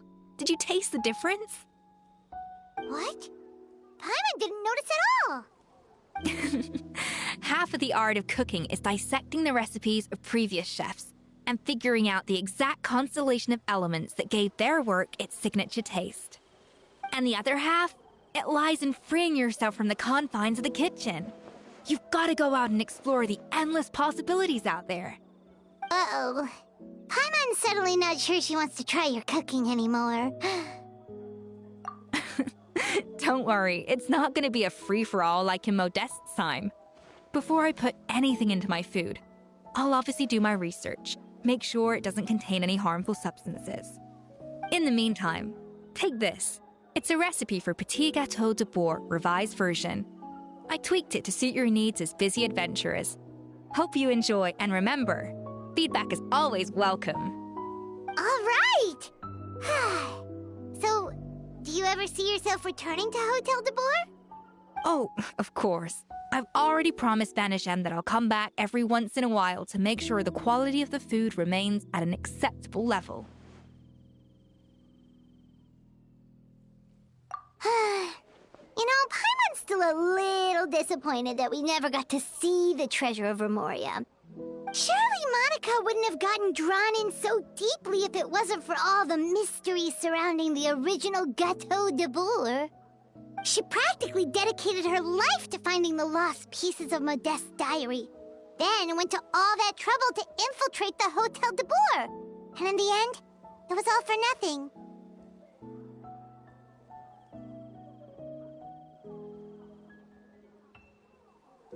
Since you mentioned the treasure, between Modeste's writings and what we saw in those ruins, I think I may have figured out the truth. The so-called treasure of Remoria was most likely a substance that the Remorians extracted from Lumitoiles, better known to us as Lumiline. Huh? So then, why all the hype back in the early days of Gâteau de Bourg? Don't forget, it was a very different era. We could barely even refine sugar back then, so desserts were very much in their infancy. In a world of bland food, it's no wonder that the first thing to really excite people's taste buds took the world by storm. And as for the Lumiline, it may well have been somewhat valuable in ancient times. But these days, it's just another drug from the Fontaine Research Institute. Even if Savelli hadn't destroyed it all, I doubt it would be worth that much these days. So after all that, there was nothing in those ruins but worthless junk. Feels strange to say it, but Paimon almost feels sorry for Monica. She sacrificed it all only to get nothing in return.